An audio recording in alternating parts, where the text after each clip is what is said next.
Evening, there you go. Wow, the new the new HUD for OBS looks really cool.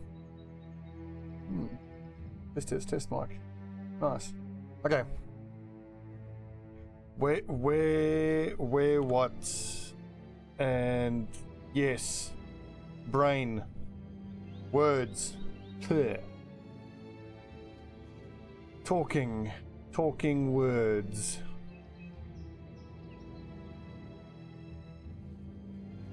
Right, so Alex III is almost ready to take up his place on the front line. Just needs battle forged and some proper armor. That doesn't look right. Zuma Pig, you should be on the flank. Bam. Okay, right. So, what is our ambition right now? I have 2 men with Hammer Mastery perk. Don't we have that? Because Defuance has Hammer Mastery. Oh, right, yes, I remember now. And Alex also has Hammer Mastery. So that's gonna... That achievement's gonna... Well, ambition's gonna proc at any second.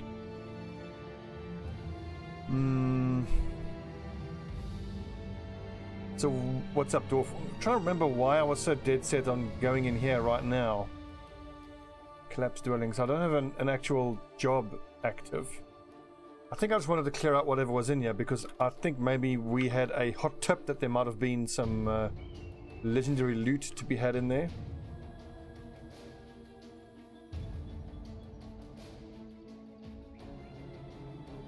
I can't think of why else I would just, willingly wander in there without actually getting paid to do it. So guts, it's going to be a cleave duelist. I still might go back and turn him into a sword raider, like Azura High. The thing is with the duelist, it's a cool idea and it's a cool, set of skills and whatnot. Especially with the extra hit point ignoring, armor ignoring, I mean. But it does still strike me that at the end of the day, you're still only going to be attacking one enemy at a time, and the real utility of the two-handed weapons is their AoE attacks.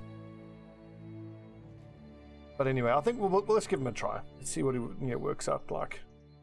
If I can find myself a legendary item, I might still make him a sword duelist, just because that's going to make him so much more accurate. And I do know that there's some extra utility with riposte, which is quite nice, but I'm tending to use him in the center of the formation, so that's going to make it less useful than it might otherwise be. I mean, if you're going to use riposte on a duelist, you want him like off by himself, completely surrounded, just to get the most use out of his riposte.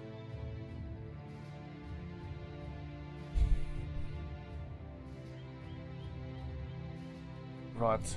Okay, yeah, so we still need a lot more heavy armor. We've got 1, 2, 3 sets of heavy armor.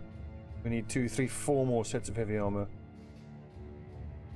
I mean, Guts being in just this male Horberg, that's a little dangerous for him.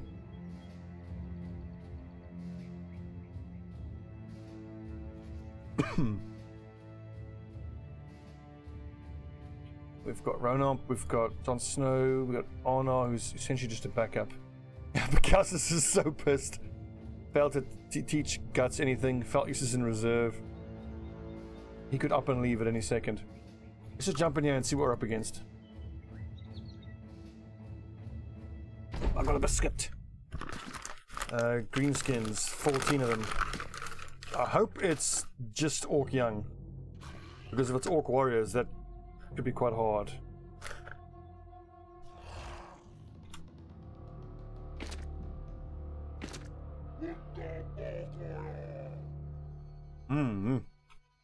So, the Co-op, which is my local little supermarket, make these granola biscuits, and they're so thick, and they're so good and sugary.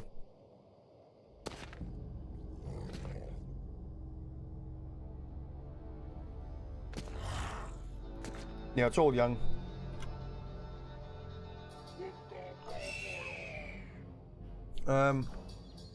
Okay, fairly easy, but what I needed was a spear wall, which I don't have.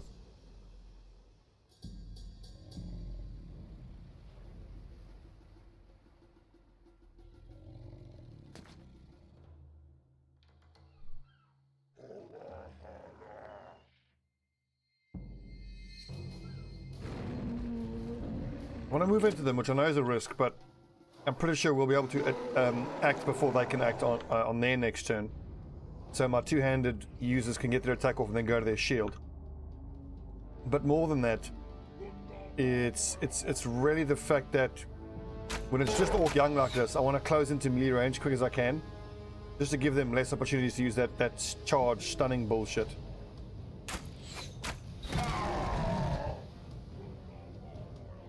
Thanks, Rot. It has been a goddamn roller coaster is the perfect way to explain it.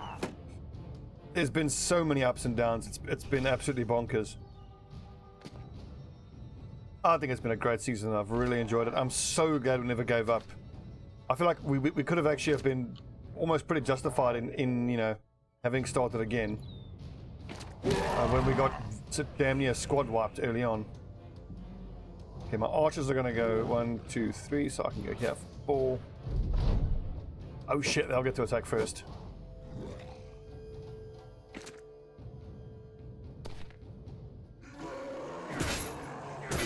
That hurts the armor.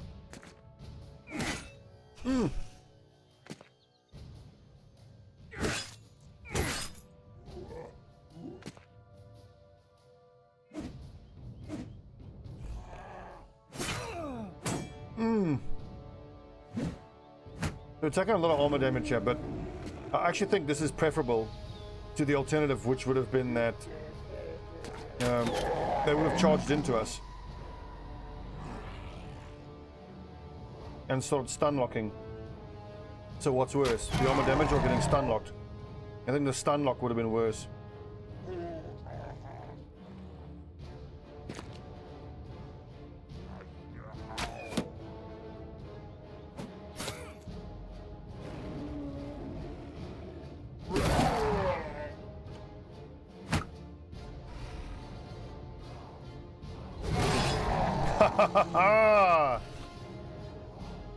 Warbrand for the win.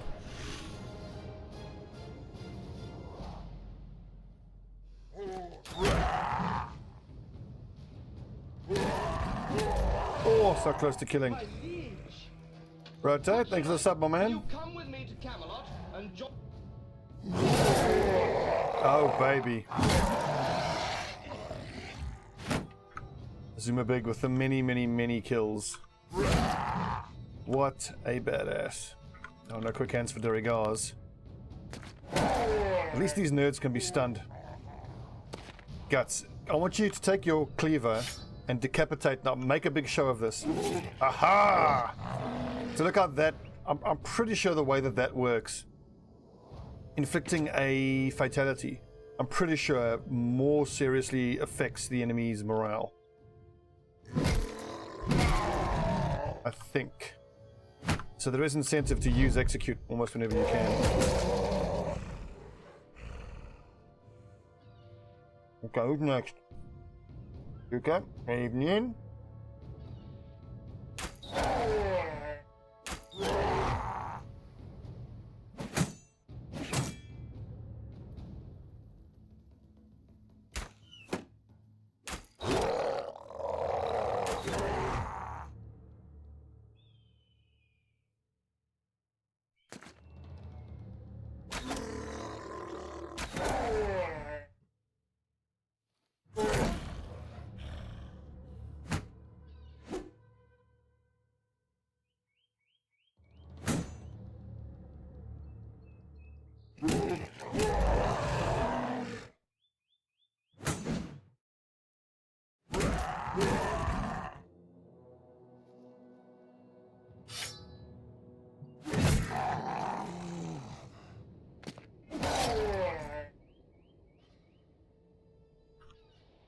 Current short-term goal would be legendaries.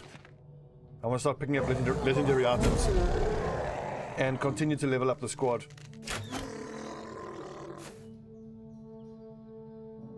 I think we should bear in mind that if we're going to do the very toughest of the tough fights, we are strong. We're stronger than we've ever been, coming up on day 300, but we're still not, you know, like immortal or anything, or as strong as we would need to be to take on, like, you know, a goblin encampment or an orc war tent. And for that we would need a shitload of heavy armor up front, and everybody level 11. So they have the full complement of their skills. And we've got the third and final late game crisis coming up soon.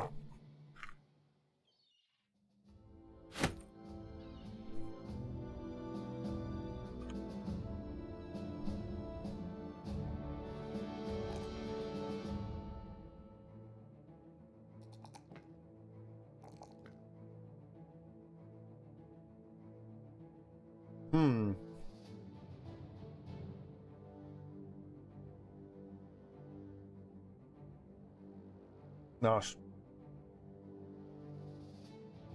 Look at all the great swords.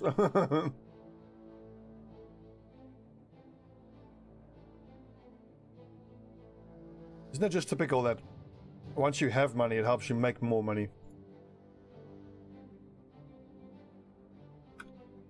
You know, more money to be able to repair the items, so you get more money for them. Rotate. Well, it's not, I don't consider myself to be done, because even though, like, look at this, level 12 is only an apprentice, he's still pretty damn good. But the thing is, these values could and would be higher with a better starting class. So, I don't know.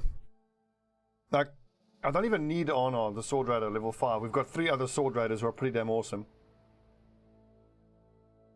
Hang on, so Ron Snow is going to be a Flail Raider. He's going to use Berserker Chain. But Ronop is a Shield Breaker. You've got Zudubdub, who's the other Flail Raider. And there's Sword. Well, basically, Arnar is there as a replacement for if Guts dies, or if Azor Ahai dies, or if Mizumapig dies. Like, I mean, Zerdubdub and Ron Snow, there's not even space for them in the lineup right now. They're the 2 low-level guys. But look at them, they both got Iron Lungs. And eventually I want to have both of them using an Orc Chain. Yeah, buddy. And I think we can actually do better with our archers as well. So, to answer your question, I don't think we're done with recruiting. I still want to get more in, but I don't consider my lineup to be settled in terms of items. I want Coat of Scales and Full Helm. I want 7 sets of that on the front line. Or if not Coat of Scales, just the regular plate, or what's it, or Vest of Scales, which is 240. And this helm, it's basically 10,000 gold worth of armor. And we need another 1, 2, 3, 4, 4.5 sets of it. So that's like 45,000 gold. We're going to buy all of that for an average price. Nice.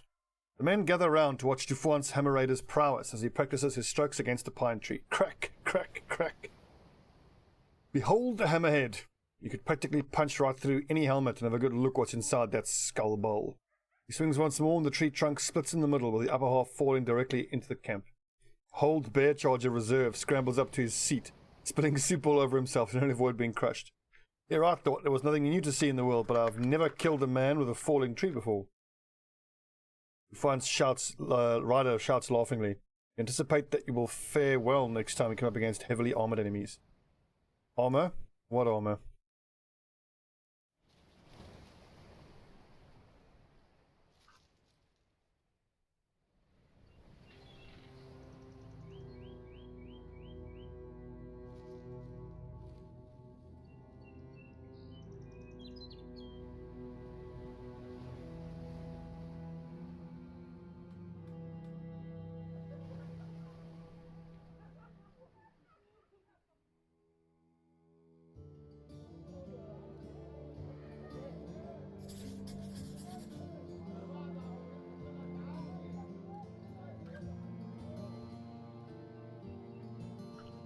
I feel like now's a good time to take on a very hard mission like that. Being that we've just completed an ambition, so morale is quite high. Oh yeah, we can get way more for that.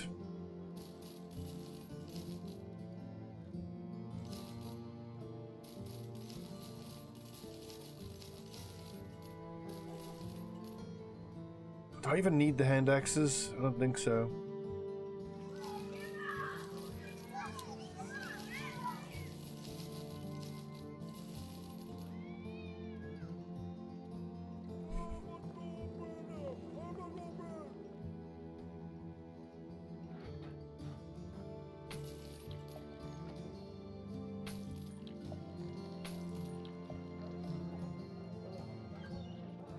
Okay, destroy.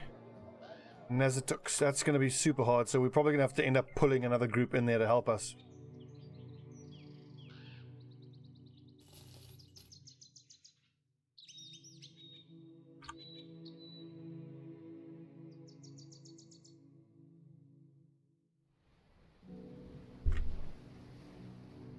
Poison.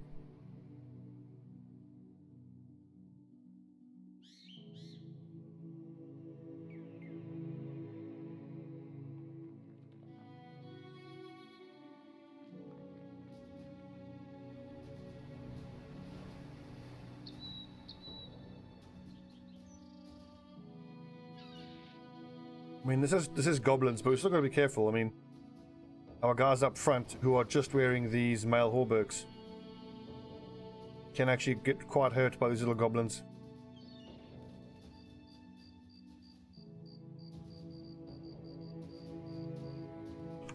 Delmar, he's still our best archer. I mean, he's got a gammy foot, which we offset mostly with Pathfinder, so he doesn't have Overwhelm, the way the other archers do and will. But I haven't been overwhelmed with Overwhelm. It's been okay, but I kind of feel like I should have taken something else. I do wish that instead of taking Overwhelm, I would have taken something like, I don't know. Oh, actually, Steelbrow. I should have taken Steelbrow. Because, well, even though he's got Nimble, if he gets hit to the head, and Nimble procs, it does half damage, so regular damage because it's a headshot. But it's 88% chance for Nimble, and that gets lower as he gets more tired, so he can still be... If he takes a single tier 3 crossbow bolt to the head, it'll kill him. And Steelbrow would have been the insurance to make sure that doesn't happen.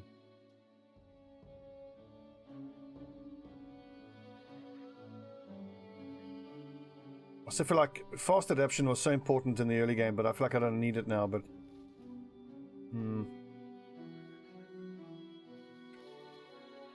Ooh, like 15 Wolf Riders, that's not so bad.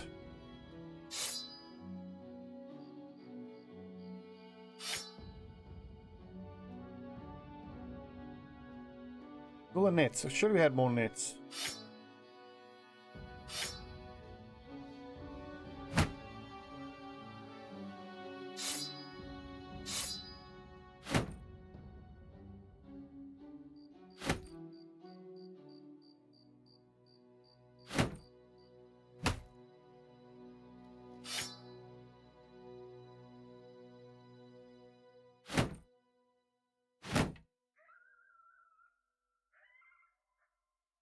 It's still it's still fucking amazing that we've been able to make such a go of it. I could not be happier and more proud of the lads. Done so well to get this far and to do so well.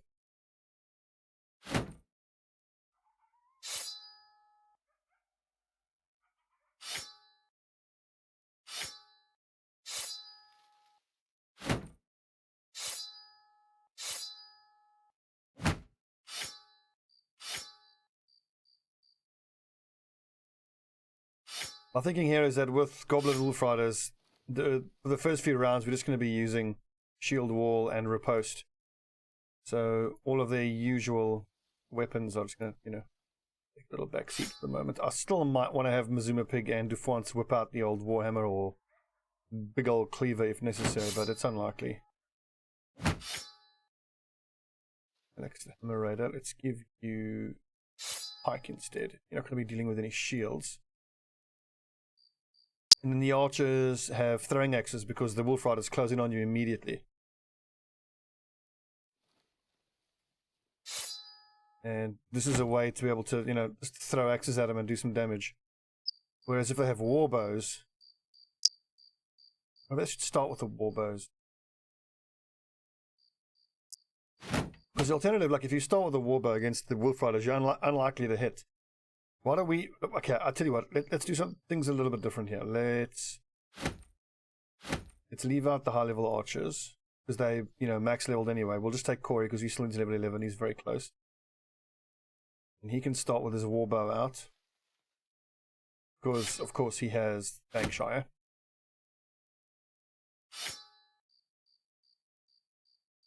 can still shield himself and defend himself if he needs to. And this gives us an opportunity to get some more levels on Ron Snow and Zerdub.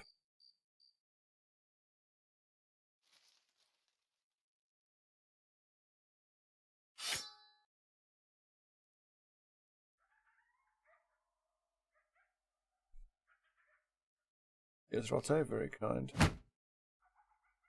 And I'm just so glad we kept on pushing, because I totally understand the compulsion to want to start again when things go badly. I mean, this morning I was practicing some of the offline tactics. Well, I mean, early game tactics offline is what I'm trying to say. And how to start. And yeah, I would certainly change a few things if I could do this campaign over. But I don't think that is worth starting the entire campaign over, nor do I really want to.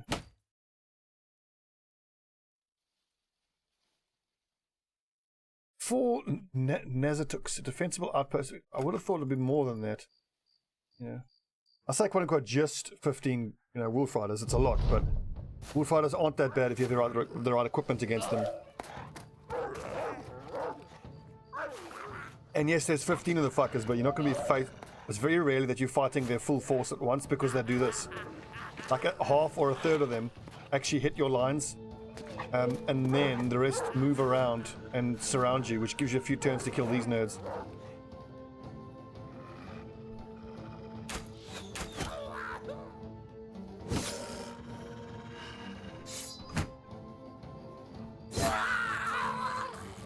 Shot.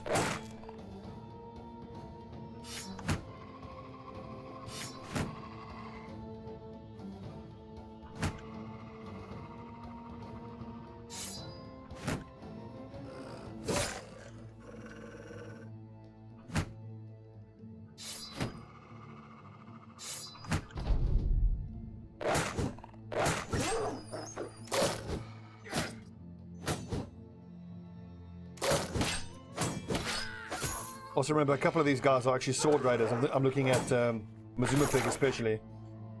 So he's particularly good at this tactic of riposting because he's a sword expert. So he doesn't get the riposte melee accuracy reduction.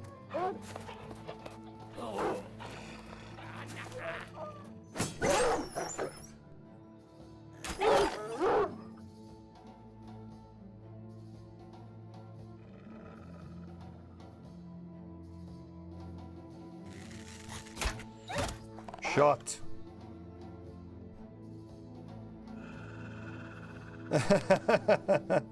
So everything camping is Citadel for 2 months. Lol. Don't you worry about that. We are getting our 365 achievement. It's gonna happen.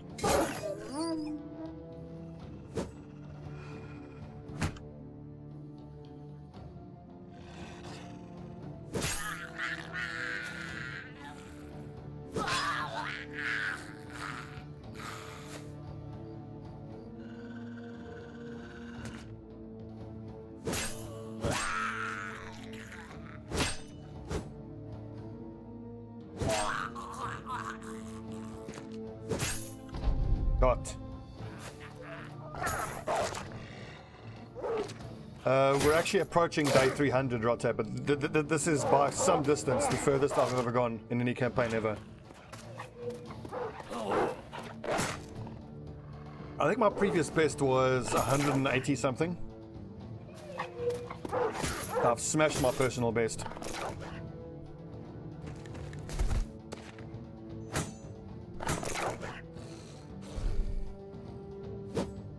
Damn it.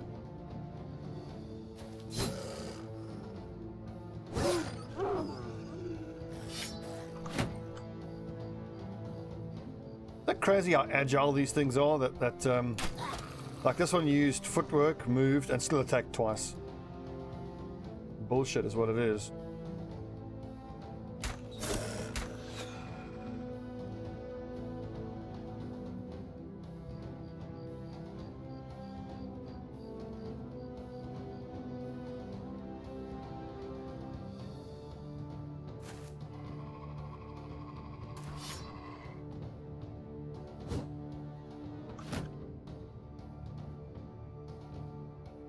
Indeed, we still haven't found the lindworm. I mean, from what I understand, they are incredibly rare. Shit, Zuma's exhausted.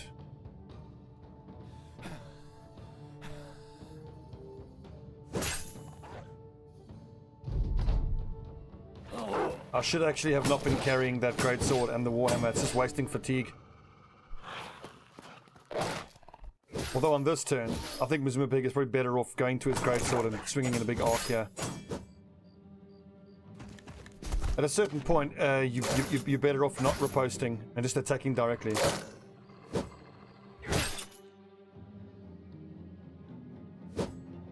Damn it. The lindworm is this big, what's it? Think of it as like a dragon that doesn't fly. And doesn't spit fire, it spits acid.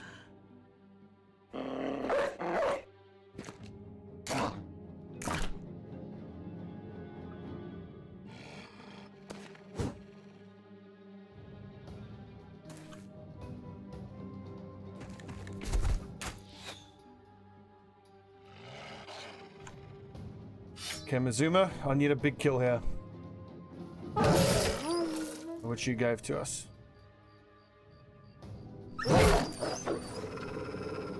What worries me is he's not going to be able to get his shield out now. He had to use quick hands to get his shield out. Oh well. Hope there was enough damage. Azorahai. I could greatsword you, I could swing twice. 294s with 40 to 45, or greatsword is more damage.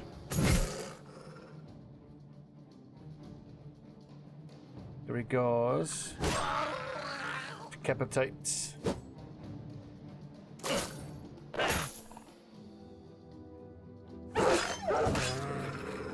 By all accounts, the only way I would imagine you would have to be able to deal with a lindworm is surrounded with guys with heater shields and just spear wall, shield wall, I mean. And then, hang on, if I just gonna work out the fatigue here. So I've got, how much fatigue is that left? 14, and I would need 20. So if I switch to decayed heater, it's minus 10. I'm gonna have actually less. I'm better off just swinging.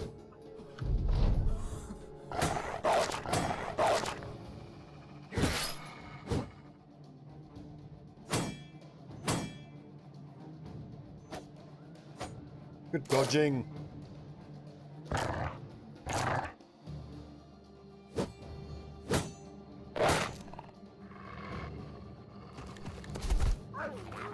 Yep, he's fleeing. I don't mind that. Nice. Oh, whoopsie. God, didn't even realize he was there. What's up, people?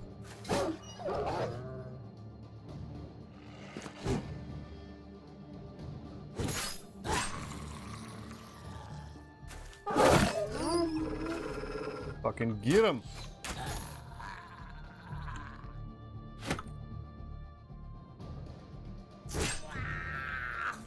I think we can allow that last raider, a goblin I mean, to just get away. These fucking things are so dangerous. Okay,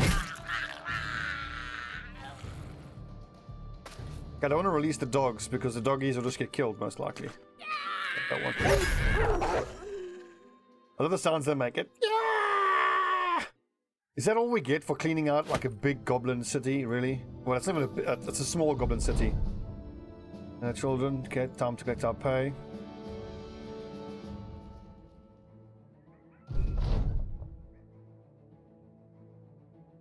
This is what I want to do. Claim a famed item.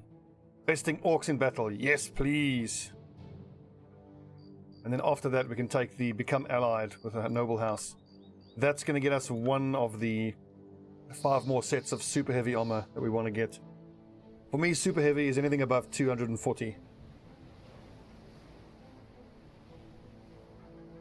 Heavy is between 210 and 240. Between 210 and 110 is medium armor, and then 110 and below would be light armor.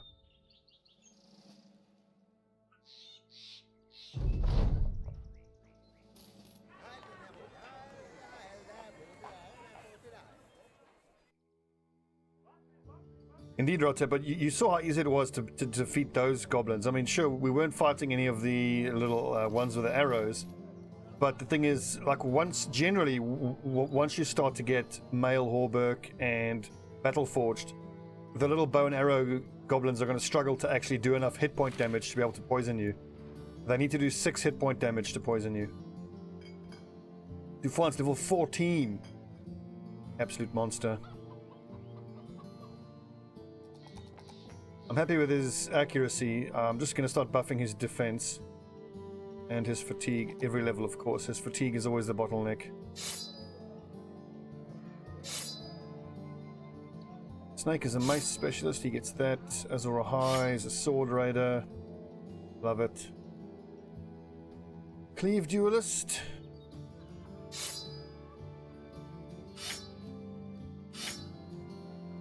Mace specialist.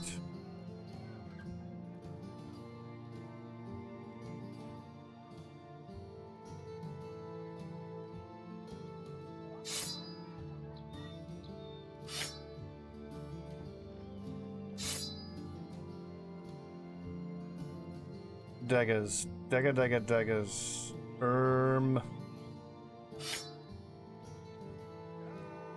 Ha! Thief dagger. Fucking noob.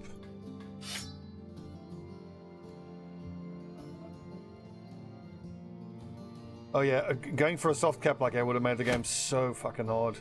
Because if you're going to be doing those, you know, ultimate high level, super hard stuff, man, you're going to need it. You are so going to need those extra levels. Okay, I want to try and get a mission where we got to kill a bunch of things. Like, what I want now is patrol missions. Because patrol missions are going to allow me to farm gold. And to try and get our hand on a legendary piece of armor.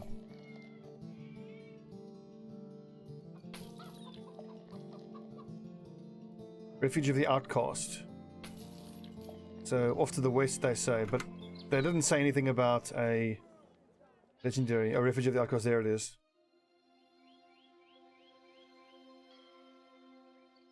What is this?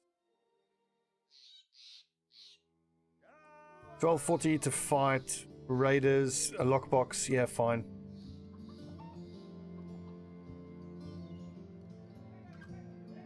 Although, yeah, that's why I said let's wait, because I just want to get everything repaired first. And I can hang on to all of these items so I can get a better price for them. 360, we can get way more than that.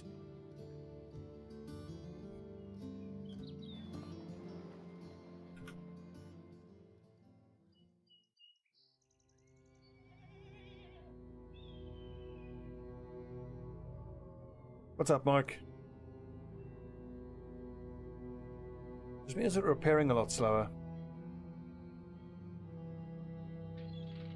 Yeah, but of course that makes sense because we're repairing a very high. Oh, hello. Belder, you don't need to see him. Go. Oh, sweet. 580 and 230. I accept.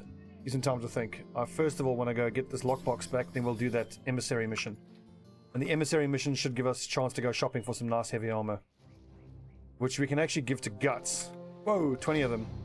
Oh, a plethora of thugs. Lol. A few poachers and a few... Okay, the few marksmen. Oh, actually, what's dangerous here? So let's go hand out heart shields.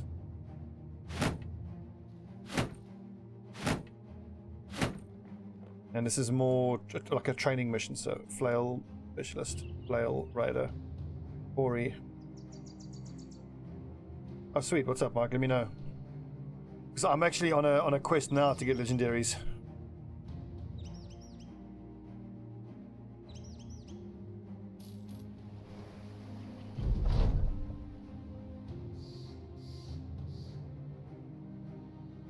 Ushrog, good evening.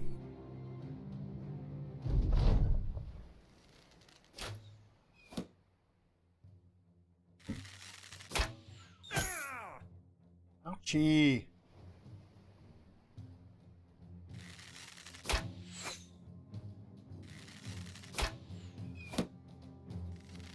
Anyways, so our ambition is to go take out orcs, which we can do quite easily. There are a bunch of orc hovels we found around the map. You can use console commands. I don't know. I've never used the console for this game. I would assume that the answer would be yes. Yes, you can. Someone wiser than I can probably answer that.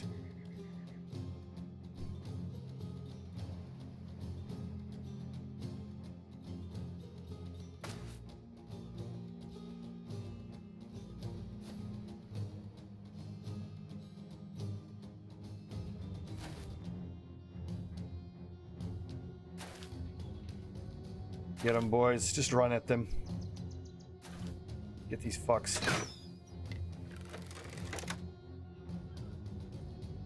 Oh, okay. Do cover an escort. Well supplied. High chance uniques. Interesting. Yeah, like it will be expensive. I mean, we're kind of going to go for a two-pronged approach to getting legendaries. We're going to just keep, doing ambitions and missions as normal. Trying to get the hot tips from the local taverns. I love warbows. So we'll do that, but we'll also take whatever escort missions we can. I don't think we have enough money yet to buy legendaries. And I don't think I want to start buying legendaries just yet. I mean, we've still got a bunch of guys with only 150 armor up front. Like, until I've bought basic stuff for everyone up front, I don't want to be spending my money on legendaries yet.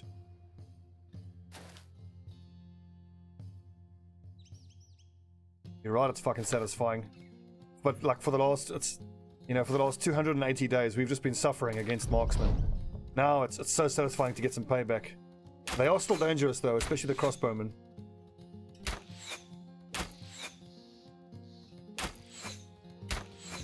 These are all 5% chances these poachers and marksmen are taking.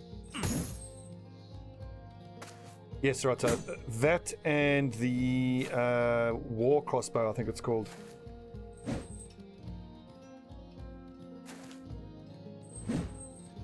Ranged attack. Yeah, I think so as well. I think it is 90.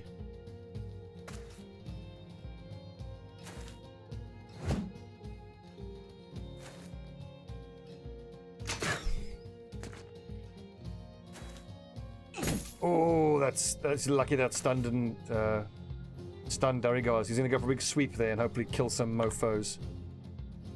Zora high. Kill. I love footwork, it's so good. Siege crossbow, that's what it's called.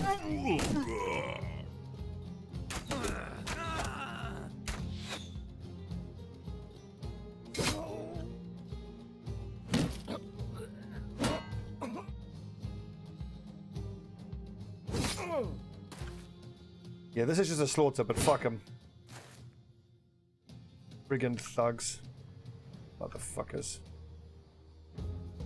I'm gonna release the hound soon. Guts, pull out your gigantic cleaver and just straight up decapitate him. Oh, no kills, but okay, we only hit the one in the middle. Fair enough. And here's where it's Mazuma Pig's gonna do some work. Fucking get him! Piece of shit. Oh damn! I could have sworn he had quick hands.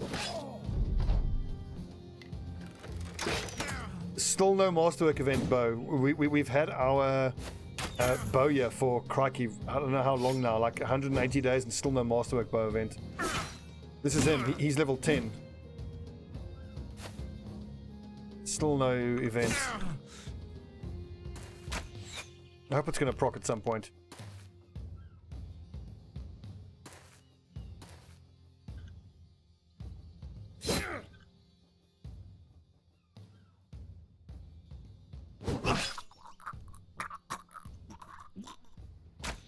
Look at that, 83% quick shot. Get fucking nerded. Yeah, actually, I think he knows that as soon as he makes that masterwork bow, he's gonna get replaced. I mean, he's not bad. I mean, so Corey has how much? 83 at level 10 is okay, but it's the fact that he's determined that makes him so good, because he's always got 10% plus 10%. That's actually 90%.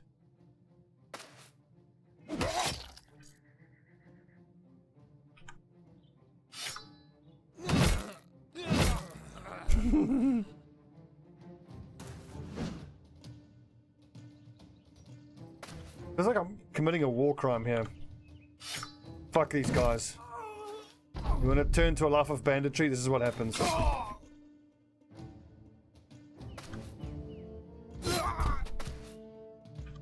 I'm not sympathetic to these little fucks.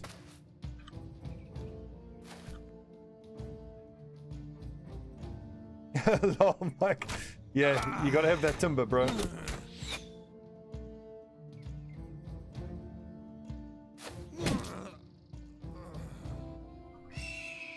Aha! Release the hounds! Fucking get him!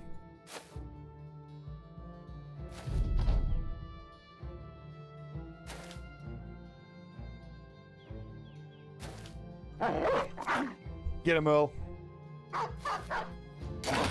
Good boy. Fetch him.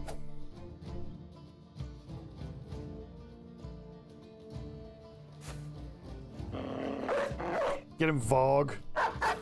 This will be so brutal. Just let him get torn apart by the dogs.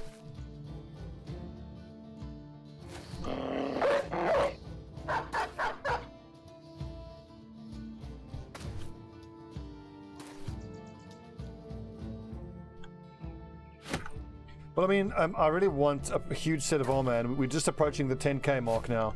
So we're going to go to the cities that have the armorers, but if they don't have what we want, we can just hang on to the money and hopefully we can hire a hedge knight. So if the hedge knight is amazing with his stats, we get the armor and we get an amazing brother underneath it as well. Sweet, here's level 11 for Corey.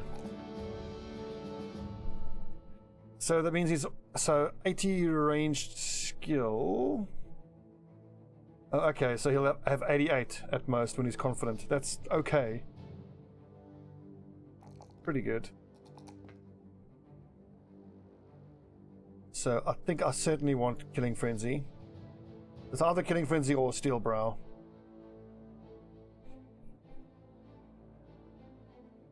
I think considering the fact that I've got Nimble, I can justify not going Steel Brow. The only time Steel Brow would actually do anything for me is if it first of all hits, and with range defense and anticipation it's unlikely. Then if it even does hit, then it has to get past Nimble. And then even if it does get past Nimble, that's a 25% chance to be a headshot. And he's got 66 hit points. Maybe Recover, because, I mean, I could go through 36 fatigue a turn if I shoot 3 times every turn. The 121 divided by 36. We're looking at 4 or 5 turns of shooting 3 times before he gets exhausted. By then the battle is won. I don't think I need Recover. Headhunter?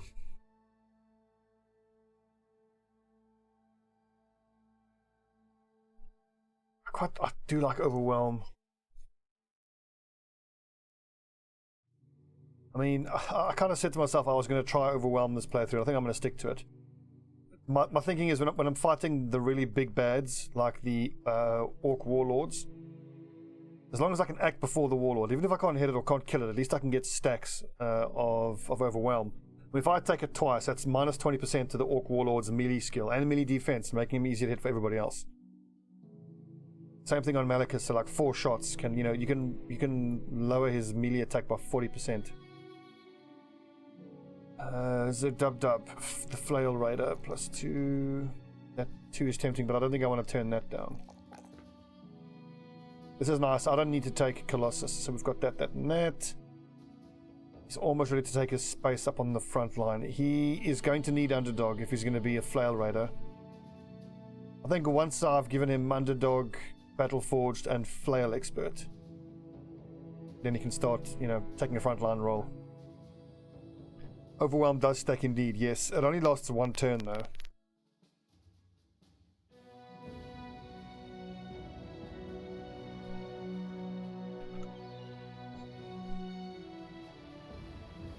Also, my ambition is to destroy locations controlled by orcs.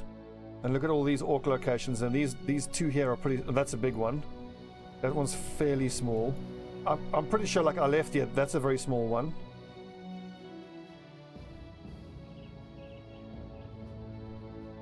That's a little tiny cave. That one's easy to do. That's 2 that are easy.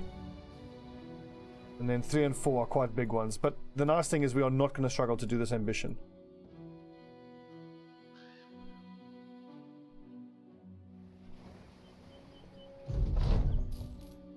Maybe now isn't the time to do it when we've actually got an emissary with us. What is this by any chance? What is this? 1460 to just defend from raiding parties. Let's do it. Quick, easy money. Comparatively quick, easy money, I should say. What's up, Wolverinus?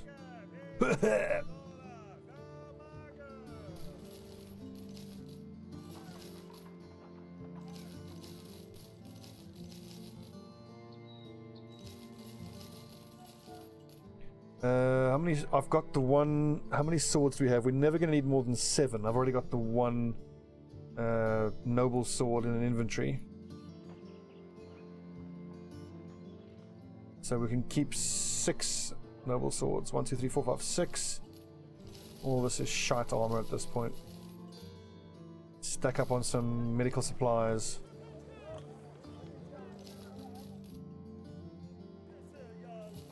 And I want to start collecting antidote.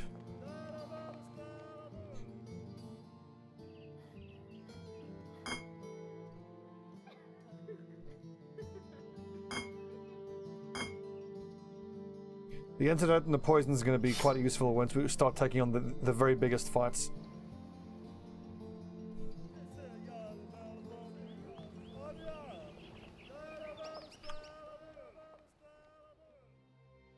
Isn't it great? All these excess greatswords. Walking about Sandune with a few cell swords, you turn a corner to find an opulent man. Okay, well, alright, 25 crowns. We're approaching the 500 gold a day, and we're approaching day 300. Notable milestones, I think. Come on, where are these raiding parties? This is fucking annoying. I'm only getting paid 1500, and that's like 3 days worth of salary, and I'm just sitting around here. If they're gonna attack, I want them to attack now. Oh, fuck's sakes.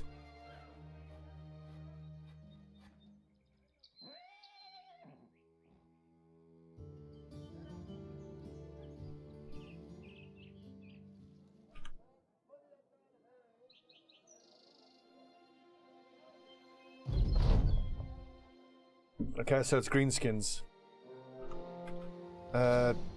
Let's see, a few ambushes, many wolf riders. Okay, team, you should know the drill by now for wolf riders. Go to your swords.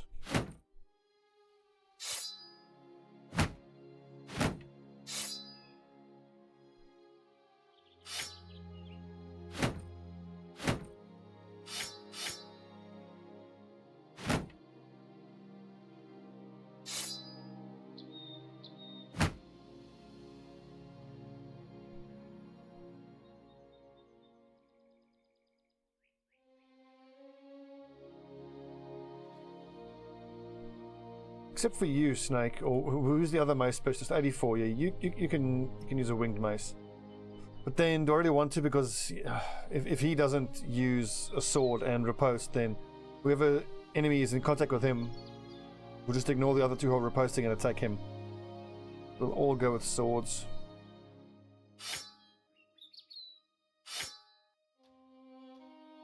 No spears, because your attack sucks.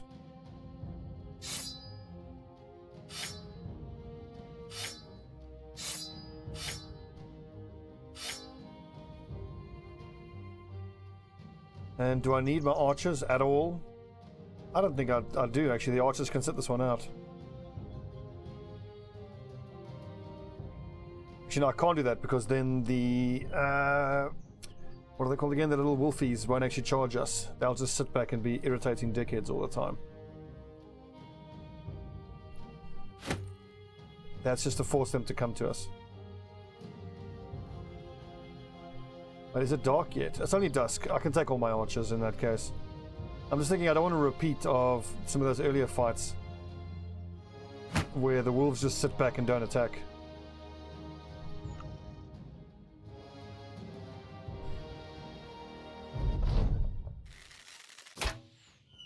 I'm not crazy about the terrain.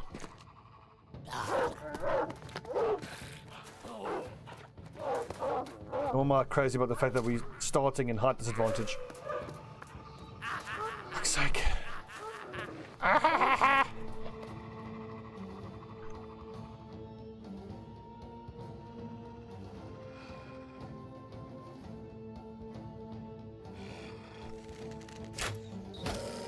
Shot.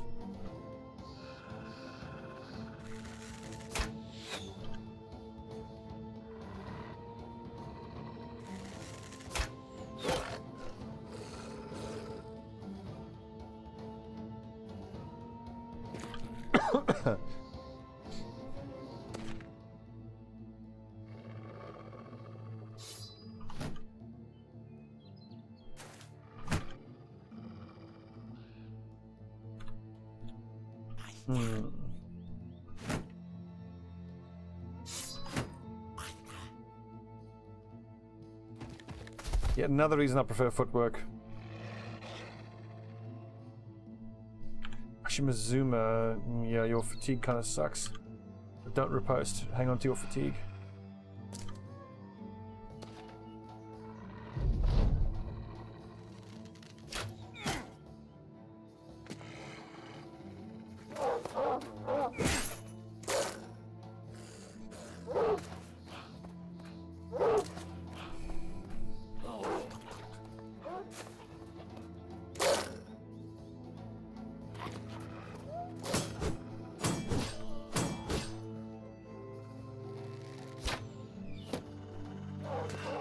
Blocking, boys.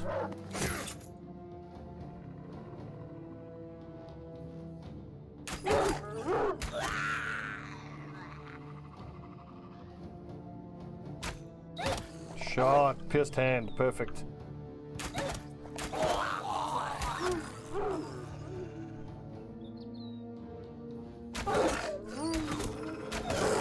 God. It's taken us 300 days to get to this point, but once you have 3 badass archers like this, so good.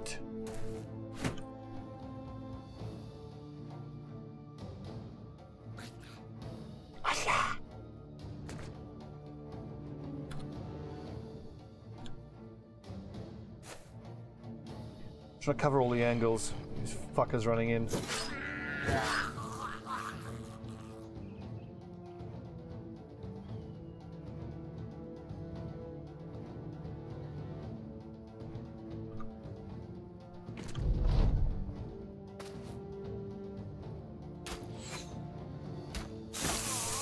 That's the downside to the nimble build. If one of your guys get hit, even if nimble procs, it still does enough hit point damage for them to get poisoned. If you go for the super heavy armor build on your archers, then a lot of times, especially if they have battle forged, it's very rare that these little fucks would actually get through the armor and be able to poison them. I think if I'm going to go for a heavy armor archer build, it's because I want to make crossbowmen, which I do want to try at some point. Maybe on the follow-up playthrough. And like with this playthrough, once we get to day 300, or once we complete the 3rd late game crisis, then it's time to decide what we want to do with the war pigs. Because then I can either retire them, but most likely what I'll do is I'll just start playing them offline. Because at that point then it's just grinding and grinding and grinding and grinding to get everybody leveled up and to get legendaries on everyone. And then I might just, upload little videos on YouTube when notable things happen, like when I attack the Goblin City or the Orc City or the Black Monolith, or finding a legendary or something like that. Because I don't think once we get past the 3rd late game crisis and it's just in that super late game grinding phase, you guys are going to be interested in watching every minute of the gameplay. Maybe at that point then we start a new company and try to achieve something else. More than likely what we'll try is pretty much the same thing again, expert mode, but we'll try to do things a little bit differently. Like we'll go for crossbowmen instead of archers. We'll go for more duelists instead of the two-handed weapons. Try leveling the perks a bit differently as well. See if it's still viable.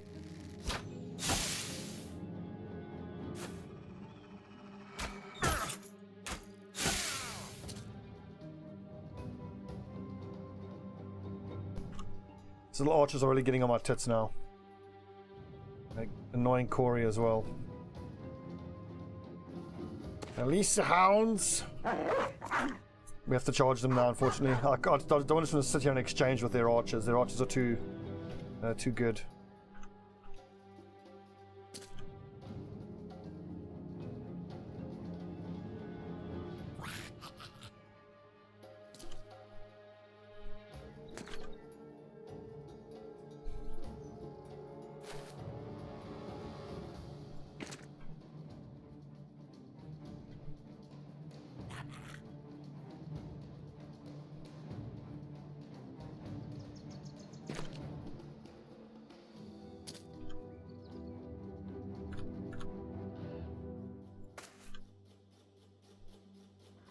Came back in.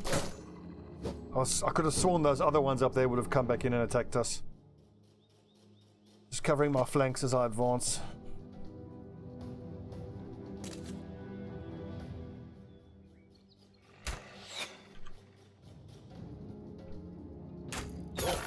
Shot, Corey. That was a very low percentage. What was that? That was a 42%. Okay, pretty good.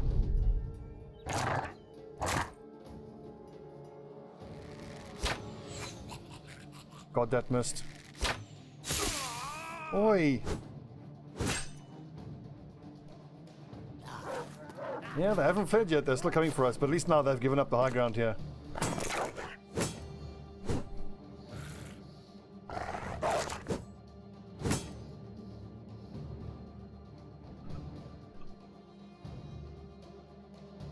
$61, I'll take that.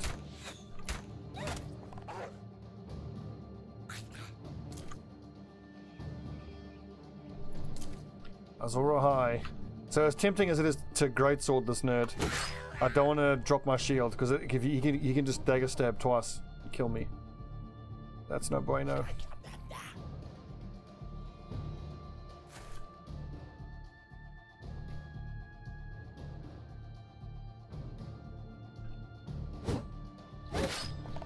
Shot.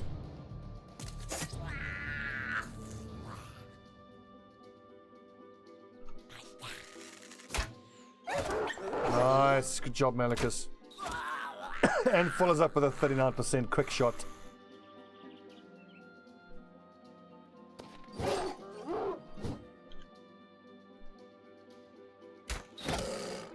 So Corey should be safe from the other archers now. I'm pretty sure he's out of range.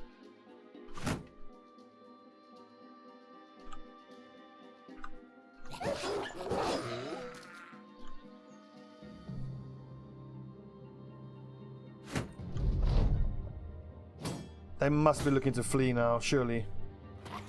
Yeah, there you go. Off you go. Little green fuck.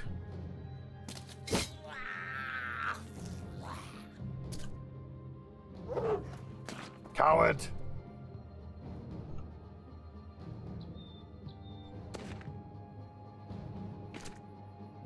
Nicely executed, men. Well fought.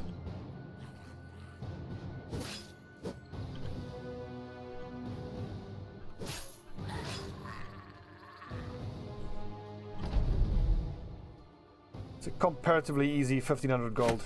Nice.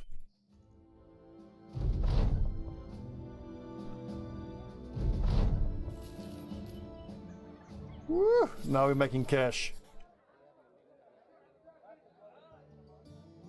Prices nice and cheap, except for tools, which are outrageously expensive.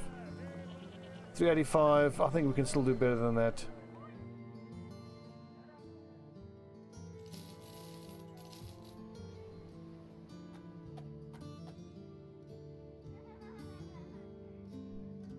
So because of all the money that I'm sitting on, thank you for the follow, Emon.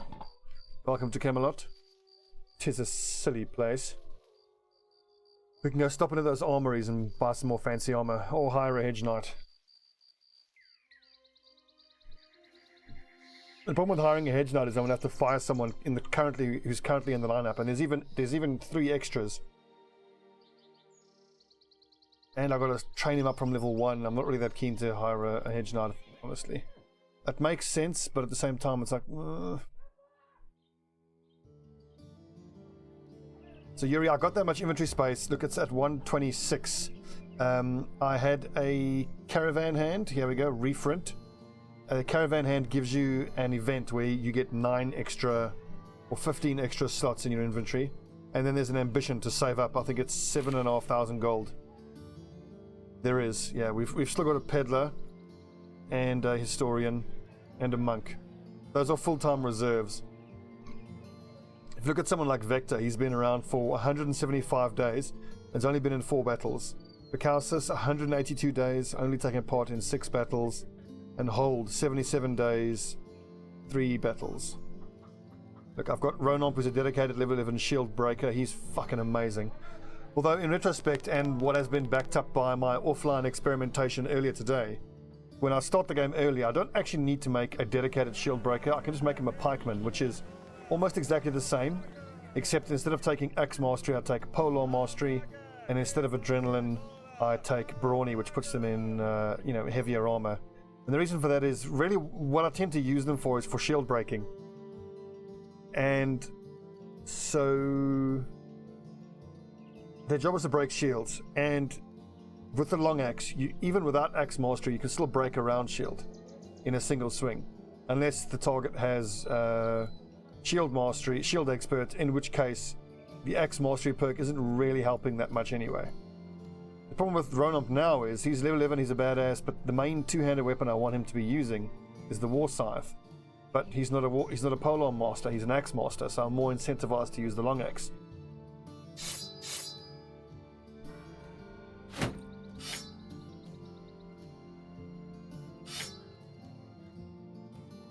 Long story short, I regret taking Axe Mastery, and I should have taken Polar Mastery.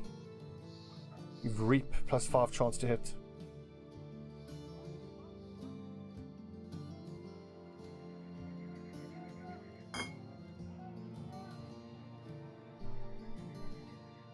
Okay, what were we looking for? We're looking for hot tips. Let's see, to find a legendary item.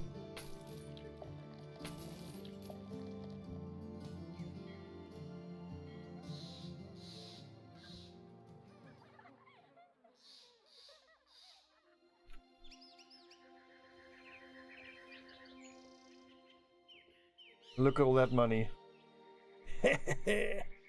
Nice.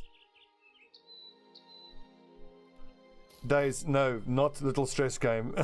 It's been very much stress game for almost the full 300 days. Just the relative strength we're experiencing now is very much a product of all the long hard work we've done to level up. Helmet wise, 265. I'm not going to buy a Lamella harness, it's not worth it. 230 for -30 fatigue.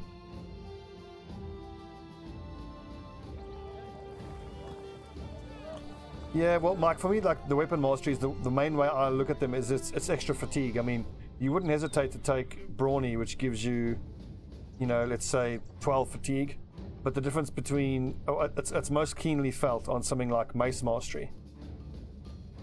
So 10 fatigue per swing, and without it, it's 13 or 14 per swing. So if he's got, let's say, 89 fatigue, if he didn't have mastery, it's the difference between going 4 or 6 turns without being exhausted, attacking twice.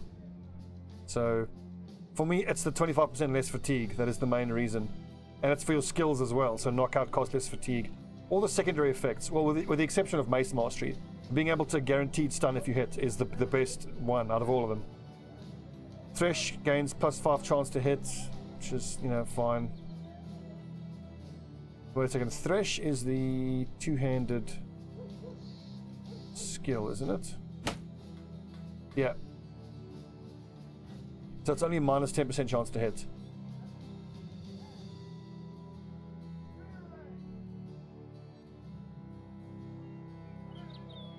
But I mean, look at that, 40 fatigue. If you take Flail Mastery, it's 30 fatigue. So Flail Mastery is a must-have for him. Oh, I see what you mean. Yeah. Oh, I don't think you didn't know how it worked. I was explaining like my calculation as to whether I feel like it's worth it or not.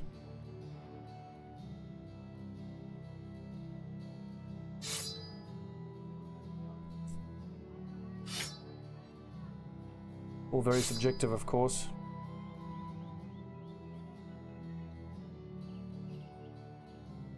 Where's that bloody goblin blade? There it is. Oof. Alex, it's almost your turn to take your place up front and give us the full 7 and 5 setup. The armor is no bueno though. 265 is really good. 300 there. 210, 250. I think I'm going to take that helmet.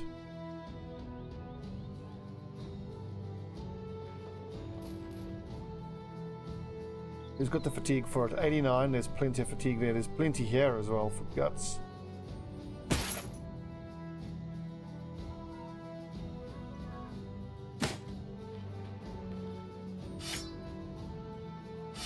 That's fine. Good, so the numbers are slowly creeping up, and I do mean slowly though. Oh, so look at that. So a nasal helmet with mail on the reserve roster. This shows you how much progress we've made. Yeah.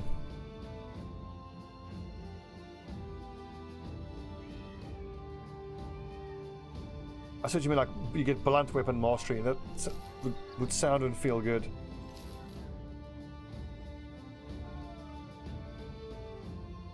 I'm not going to bother with reinforced mail hallbergs.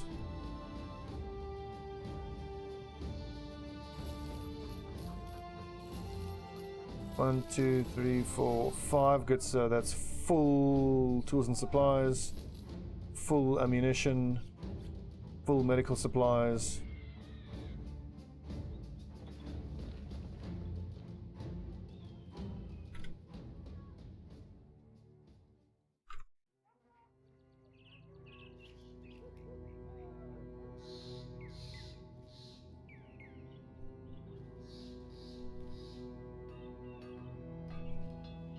I really want a patrol mission. We can go clear out those orc. 4,500 for scale mail. Yes, please.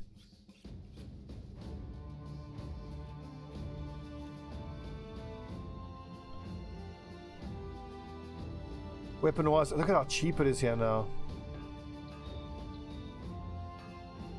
So 230 for minus 30, 240 for minus 28.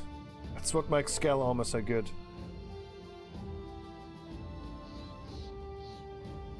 Awesome. Okay, so Guts can now primarily use his crypt cleaver.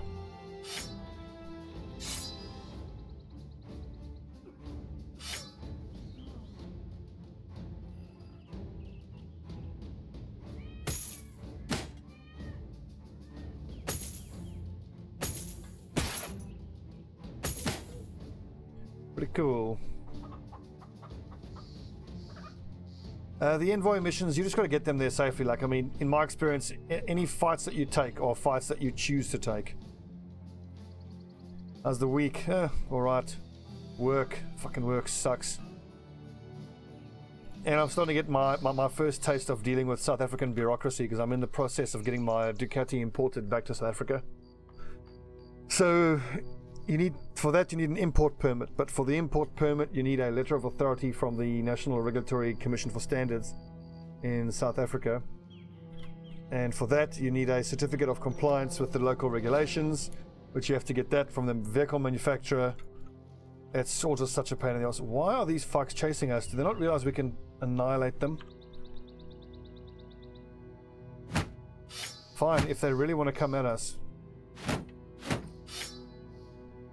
So basically, it's a pain in the ass jumping through red tape. It really sucks.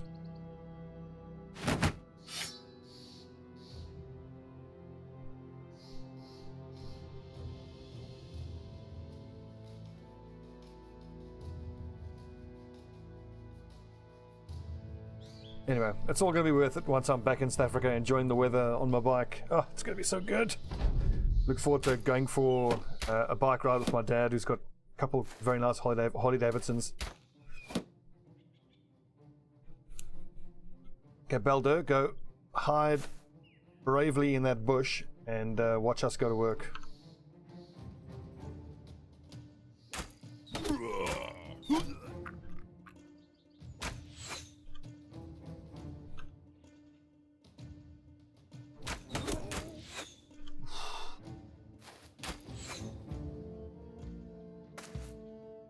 There is a once-off input number you can use. Input number required. No. No. I don't think that still stands.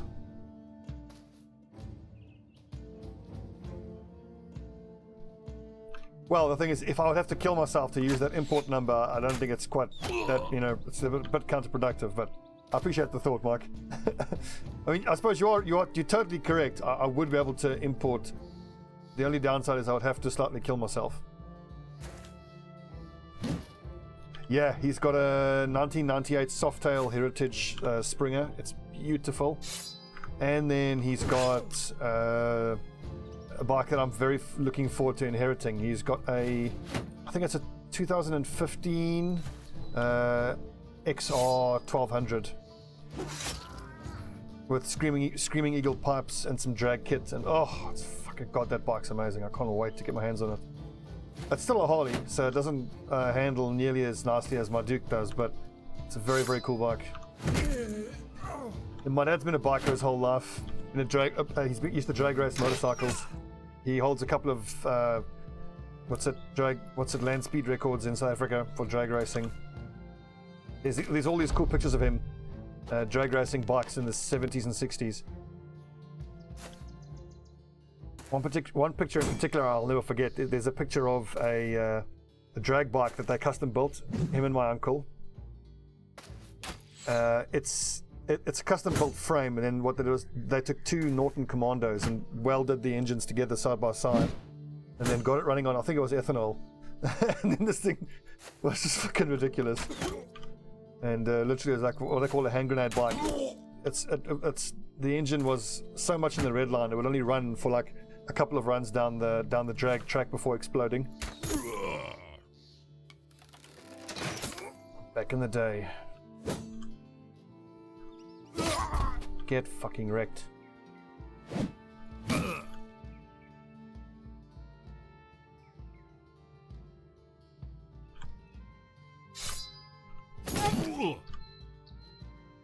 Yeah, Refront, can you stun this nerd? Yes, you can.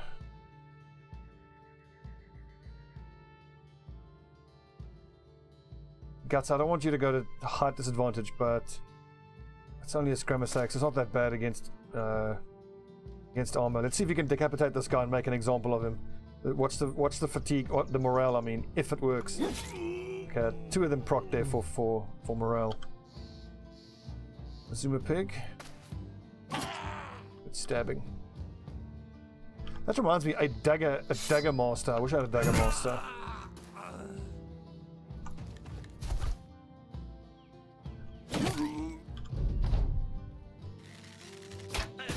Ouchie. So taking someone who's a dagger specialist from day one is something we'll try in the follow-up campaign.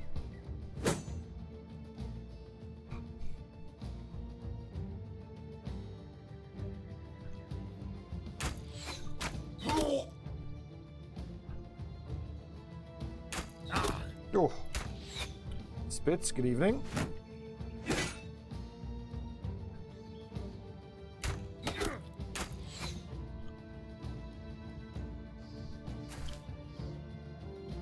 Can you believe these nerds actually attacked us? What were they thinking?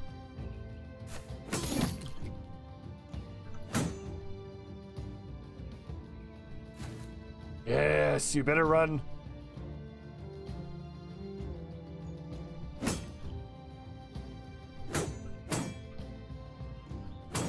There you go. Brave nerds. Kill. Oh! Oh!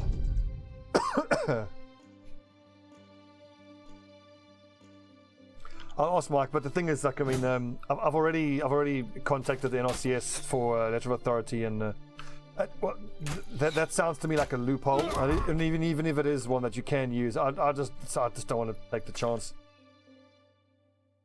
Fuck it. I'd rather just do everything above board.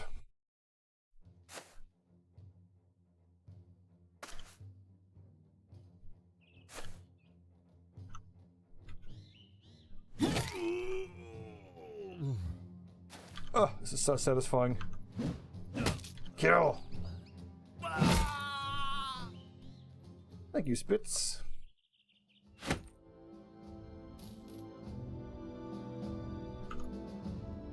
Stupid idiot.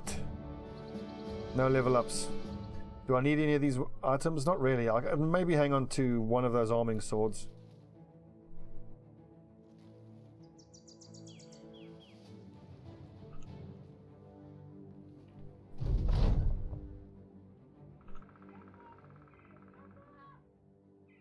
$250. Ouchie.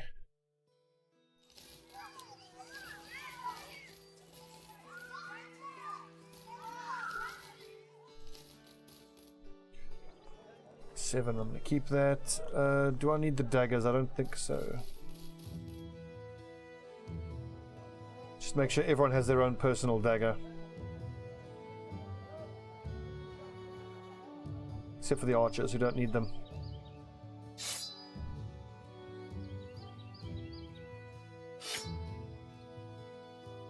Destin Losh, what's up?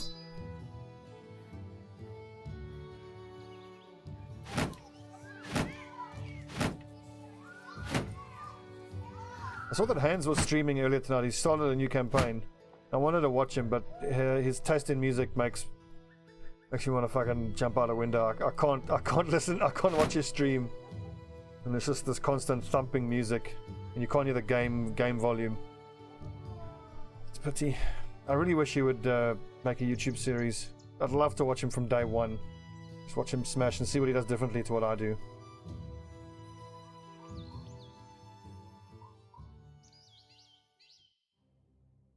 Oh, I see. Well, the thing is then, I mean, Mike, it might be fair enough with the code, but then the thing is, if they find out then that no one's actually died, and then that counts as falsifying a document, which I'm pretty sure is a criminal offense. Care for a show? You seem you have something on your mind, Azor Ahai, Sword Raider. Before the troop can start, Azor Ahai, the nobleman, gets up and asks if they know of a particular song from his days in the court. They used to sing it when I was a little lad. It's been years since I've heard it. The mime, again breaking character, grins and loudly proclaims that they know it. He snaps his fingers and the musicians of the group pick up the instruments. When they start, the tune is instantly catchy. It's a stringed and horn orchestration, played alongside a large woman singing from both heart and belly. She's a tempest of a singer, bringing both the quiet and ferocity of large storms coming and going, and her lyrics are that of incredible heroism of yore. After the troop finishes, you ask how much you owe them. The man shakes his head. No, sir. Payment is not necessary. It's been a while since that got requested, and it was a pleasure to play it for you. Nice! Beautiful.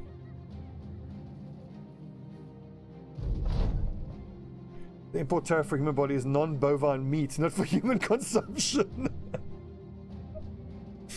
Oh my word.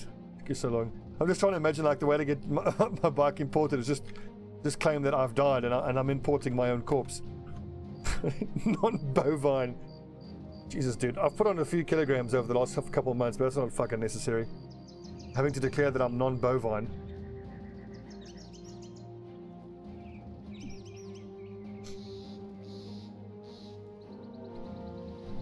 Look at this bullshit. Master Archer. Brigand Leader. No, thank you. And that's also annoying. Like, those brigands are from two separate brigand parties, so they should be hostile to each other. I mean, fetch a la vache. Quoi? Fetch a la vache.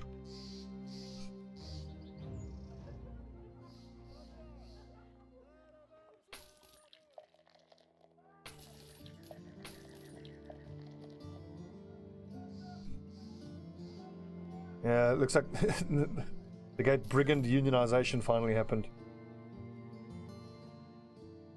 I could sell one of these great swords because we're only going to need 3. At most, we would need 3, and I've got 1, 2, 3, 4, 5. I mean, if someone carrying it dies, then. Although maybe if I'm fighting something like zombies, and I'm better off with great swords on everyone than the two-handed warhammers. Let's hang on to them. Yes, yeah, but the thing is, so Wolverina, so saying fetch a is like Pig Latin almost, and then La obviously Vash, you know. So fetch a the cow. It's so wonderfully poorly translated. While we're here, we might as well clean out some orcs, some orcses. We'll give this envoy a show.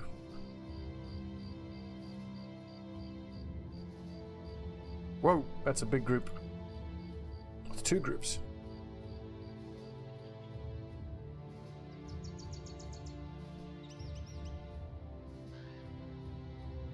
A plethora of orc young.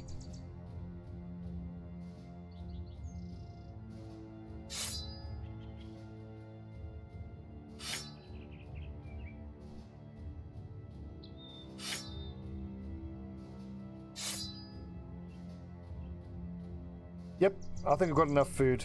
Well, we're going to be getting some strange meat out of this hovel here anyway. I still reckon we'll have enough to make our way back, what's it, east to Drygrafen.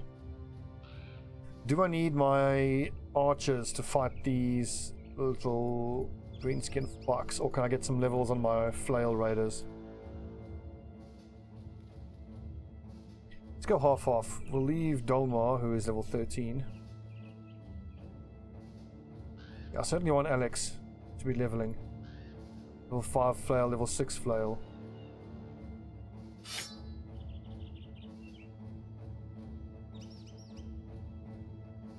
No. The boar spear is the tier 2 spear. Tier 1 being militia spear. Tier 3, the best one, is the fighting spear. You can buy them for like 3,500 gold. They are very... I've actually never seen a fighting spear on an enemy. It's theoretically possible that a bandit leader can spawn with one, but I've never seen it happen.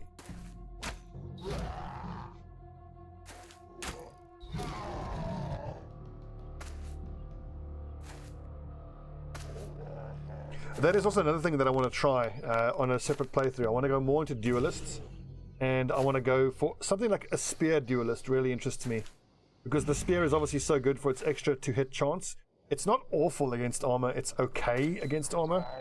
The fighting spear does 95% damage of its damage against armor. That's not terrible. But I think if you take duelist as well, you'll be increasing the armor piercing value from, I think it's 25 to 45. So you're actually not doing not bad armor piercing. You might be doing enough hit point damage to actually proc injuries.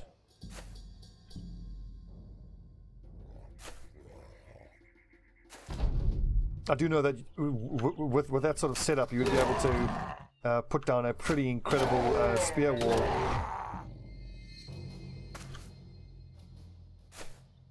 Can they charge in? I think these ones might be able to. Yeah, I got that wrong.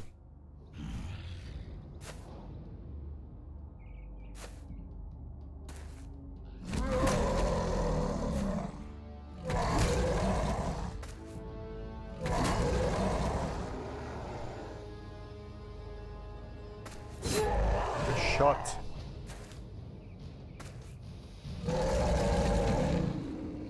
Indeed, with shock. Like, it strikes me that the spear duelists are going to be like almost a utility in terms of, like, you know, just securing a flank.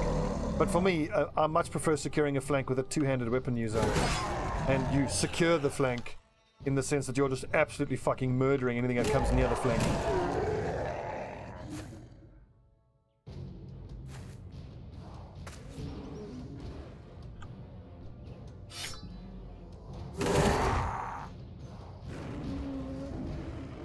But this whole getting stun lock thing gets old really quick.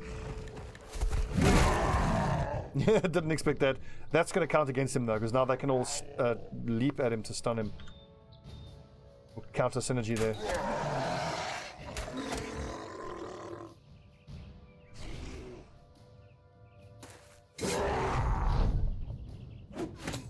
You motherfucker throwing toothpicks at me.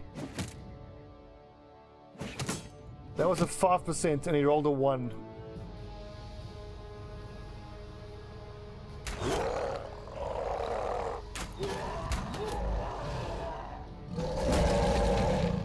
But basically on my next playthrough, my entire front line are all going to be duelists. And they're all going to have quick hands, so every second turn after they've attacked they can go to their shield. It's not going to be as good with the AoE attacks, but it's going to be good for better against single target because of all the armor piercing we're going to have.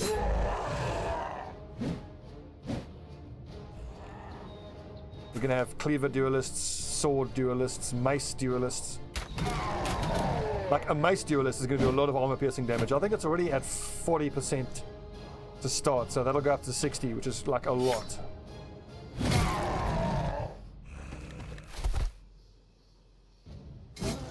Of all the duelist builds that interest me the most, I'd have to say the flail duelists interest me the most.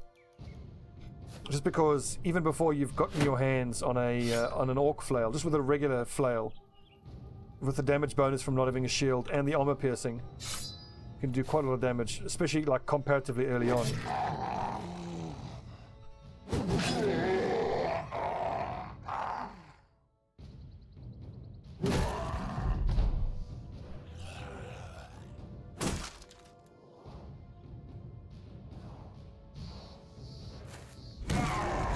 Nice, good stunning. No, not really. Like for me, so if you look at, let's look at a high level raider. So if we look at Defiance, the only thing I would change here is that on a duelist, look, what would I not take? It's actually exactly the same, except you just take the duelist perk. Let's see. So with the offhand free, an additional 25% of damage ignores armor. Wow. So if for like a mace specialist, so 40% ignores armor. So with duelist, it's 65% of the damage ignores armor. Wow. So in that case, then you wouldn't need fearsome because you would be doing so much. 0 to 22 can ignore armor. They would go up to quite a lot more. So yeah, so basically it would be exactly the same as this. Just instead of fearsome, I would take duelist. I feel like a duelist build will come online earlier than a raider build because you're not dependent on getting this very expensive two-handed weapon, but it'll kind of fall off in the late game, which is the same thing that I found with a dagger specialist or like a dagger master. The dagger master is pretty amazing, but then like at this stage of the game, I would prefer to have a two-handed weapon like this. Look at this, it just does so much fucking damage. But then again, when you take a Dagger Master, the damage is awesome, but it's a secondary thing. The main reason you want the Dagger Master is for the way it shatters morale and inflicts injuries. And then if you take a Dagger Master, you want to combine that with some other classes that take Executioner to buff their damage. So theoretically, if I'm going to do a duelist playthrough, I will alternate between like I've got 7 guys up front. 4 of those 7 I would want to be duelists. Maybe you make them axe duelists, or you get your shield breaking solution from the backline. But the point is, let's say 3 of the 7 up front are all dagger specialists, so their jobs are just to dagger people down and inflict wounds and break morale and just basically cause a shitload of chaos. Kratox, what's up?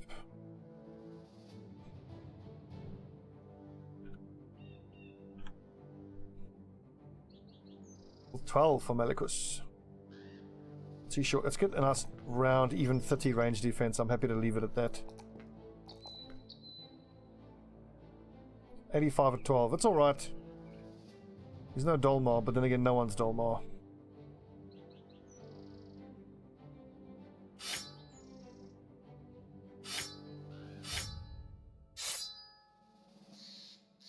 $65 to 85 on a cleaver, two-handed. So I wonder if I'm better off with we should compare the numbers for this crypt cleaver, which is a two-handed cleaver. Or would I be better off getting the tier 3 one-handed cleaver and getting duelist? I would think the numbers are about the same.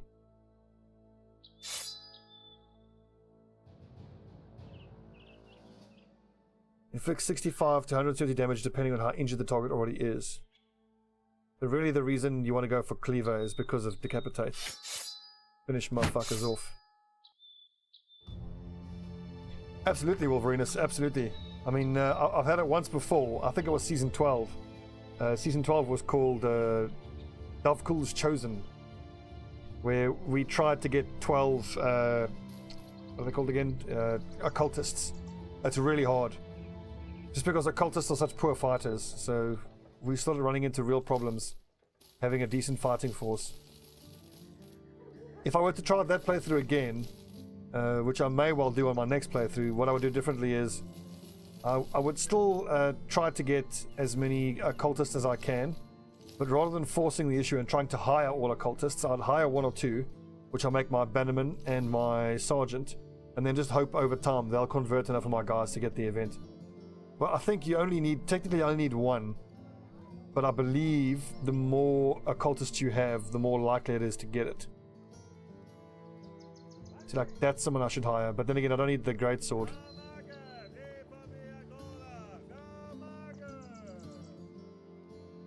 Wow, it comes with 5 level ups, awesome.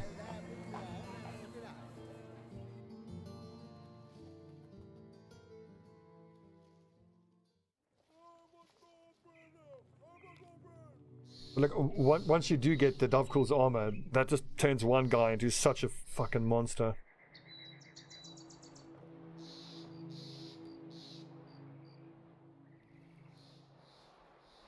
Oh, sweet, yeah.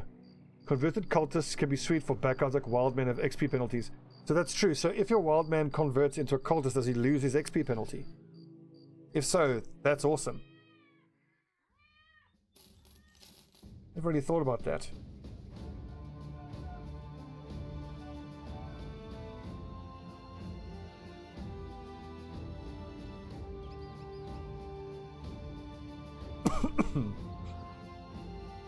I would also want, if I have a similar setup with 7 up front, 5 at the back.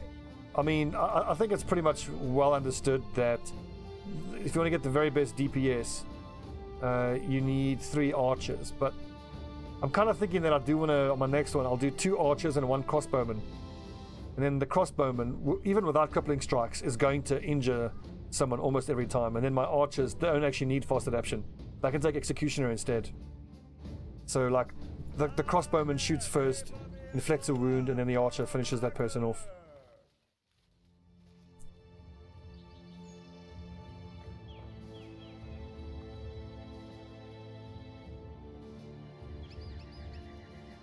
I think it really sucks, you know, to have to give someone up, because if the Dovkul event procs, it would be my highest level brother, so I would lose to Fuans, which obviously is completely disastrous, because he's my best melee fighter. But don't forget, he is traumatized, so he's not without his weaknesses. Or they might take Dolmar, who's our incredible archer, but he doesn't have a main foot.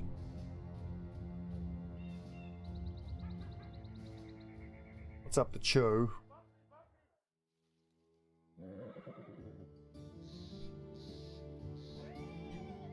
Throwing weapons. I've tried them a couple times. They're kind of fun, but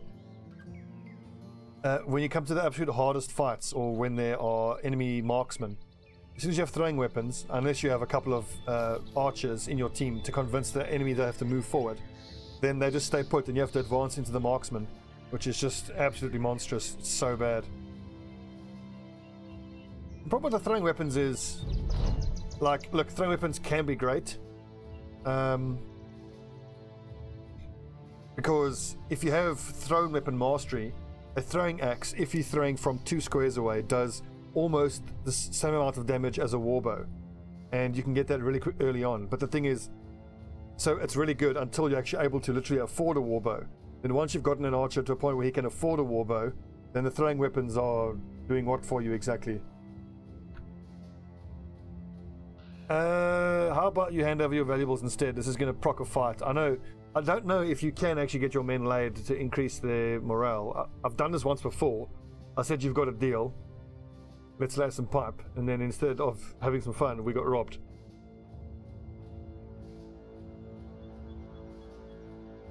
Let's say no thanks. The boys wanted to have some fun. They were annoyed by that. I don't blame you. Come on, give us an escort. It's a delivery to Norway. Well, I'll tell you what, we can take this, because now let's go orc hunting, and then we'll do this on the way.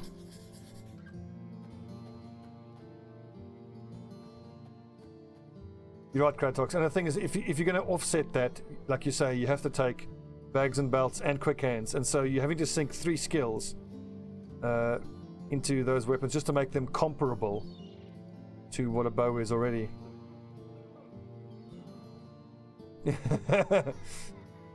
I should have just told them, how about you relieve us of your valuables? That was actually the better option.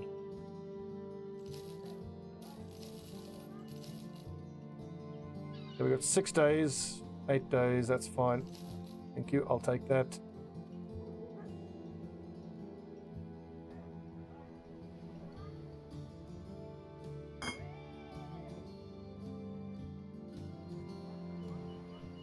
Okay, we can actually take on some pretty hectic orc fights here. So let's take on that one. We need 3 more. We'll go 1, we'll go 2. I don't want to do that main big one, but maybe Browbreaker's camp we can do. Browbreaker's camp. Words. Yeah.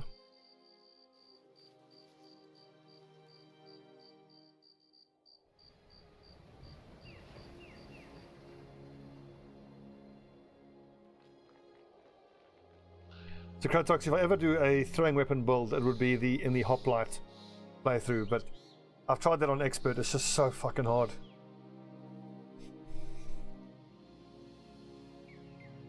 Hang on, does duelist actually proc with throwing weapons? Interesting. But again, it's just another perk you're having to sink into it, just to, you know, get something out of it. Are these orcs really going to go for us? Is that really what's going to happen? Stupid orc nerds.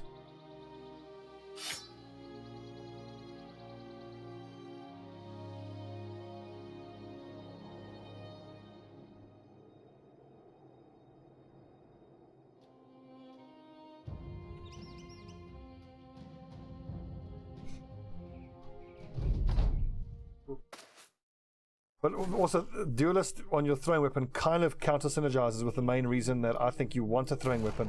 It's that you can carry a shield.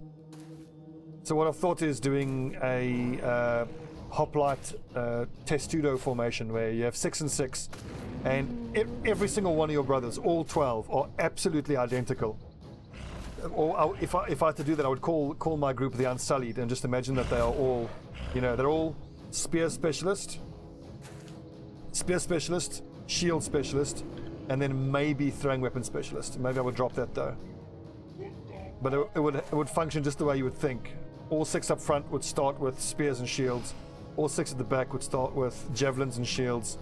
And they all have rotation. They all have exactly the same stuff. You would move forward, you'd throw javelins from the back line, stab with spears from the front line, until the guys in the front line, it works in a buddy system. If this guy gets hurt, he gets swapped out, and then they swap. That's exactly the thing. The spear damage really sucks. But the thing is, like, I mean, if you can get to the point where you have 12 fighting spears, maybe you could do it. But I mean, 12 fighting spears is 12 times 3,500 gold, so it's really fucking expensive. And like, I reckon you could make it work once you get there. But getting there, oh my god.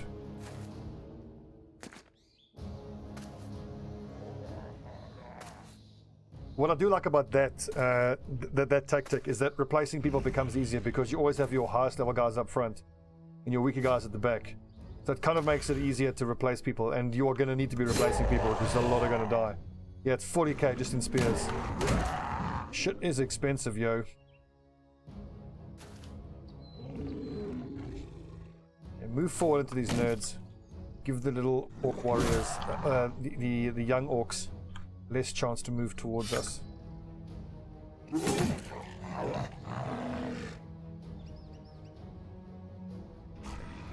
Can you imagine, like, I mean, if you have those spears, how are you going to damage armor exactly? I mean, look at this. 35 to 41 damage to armor, so you would need 9. You'd have to be a duelist. 9 shots with the spear to break through its armor. Even more, because it has Battle Forged. But who knows, man? If you can invest heavily in fighting spears as quick as you can. Also, the other thing that you got to consider with that tactic is that it's super fucking expensive because throwing spears or throwing weapons count for 4 ammunition. So if you've got 6 guys on the back, and let's say all 6 of your back guys throw a full container of javelins, that's 24 ammunition each. 24 times 6 in every battle, so you're having to spend like 250 gold just on ammo every single battle.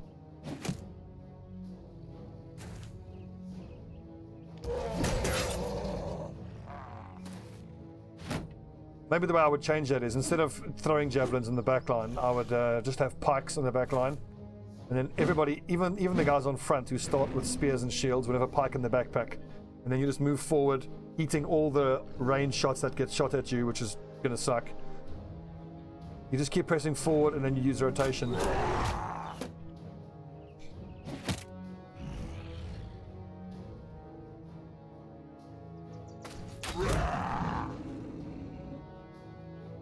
That's also another thing I didn't think about. You break the spears. Oh, I bet someone will say, oh my god, Stubby, you fucking idiot. Just get 12 legendary spears. I did it in my run on day 5. It was so easy. What a fucking idiot you are. You guys can hear I'm traumatized. Traumatized from listening to chat.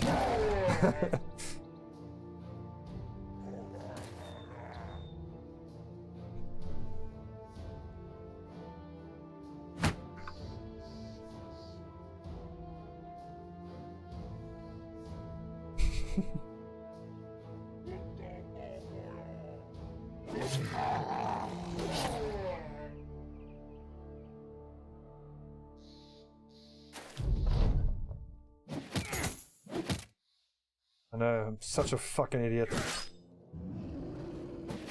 Just get legendaries, it's not hard. Jesus.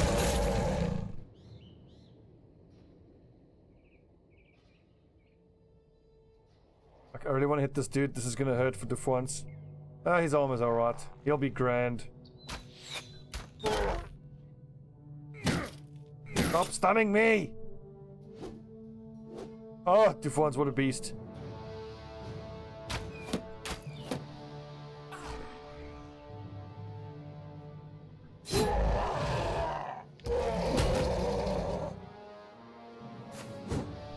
Ah.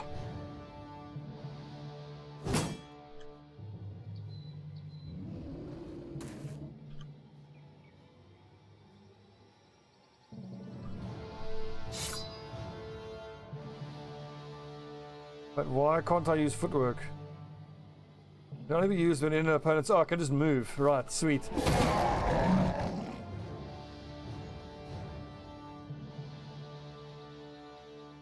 What's up, cat?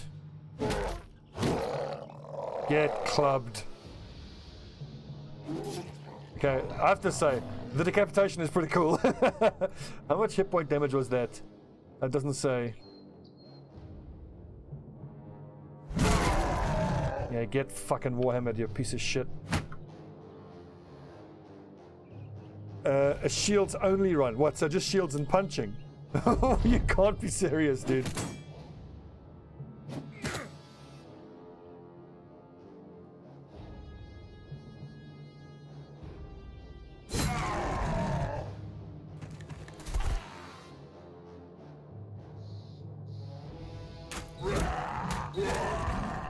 That makes sense. Well, in death, that they finally get the arms and legs they've wanted for so long. Lads, careful. Azra is actually hurting here.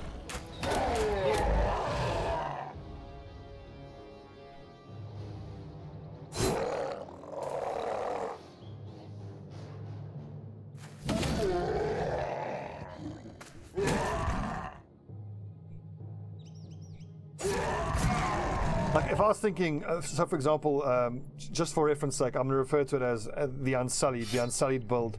If I was going to go for like a hoplite type thing, you would need to be beefy, so I think, well, you would start with, I think fast adaptation is going to be mandatory, because without fast adaptation, an enemy with a shield is just going to, you know, be hard to deal with. So you'd have to go fast adaptation, you would need Colossus, Steel Brow, Brawny, Shield Expert, Spear Mastery, Footwork, Battle Forged. I think fearsome would be pretty much mandatory. God, you'd struggle against undead. Because, I mean, at least what you would have going for you with the spears is that you would miss very seldomly, so you'd be able to get... you'd be able to get fearsome to proc a lot.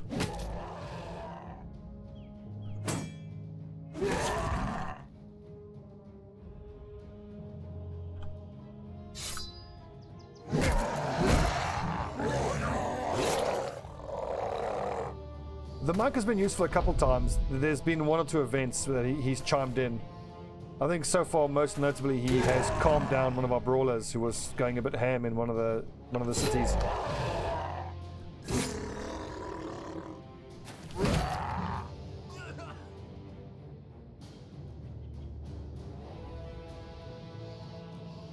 But don't kill that orc yet. I want someone with bandages just to heal up Ezra.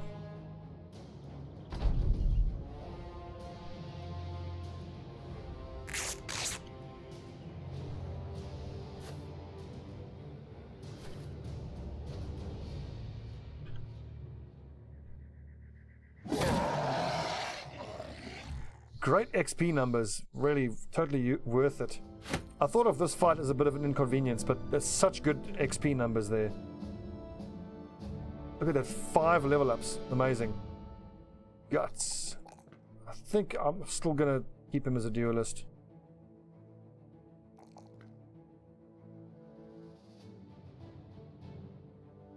But the thing is, yeah, like I mean, of all the duelist builds, I think Cleaver is probably the least useful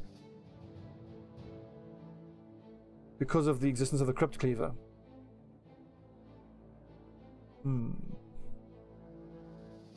What kind of you know what? Fuck the duelist build. I'm gonna do the duelist on the next playthrough.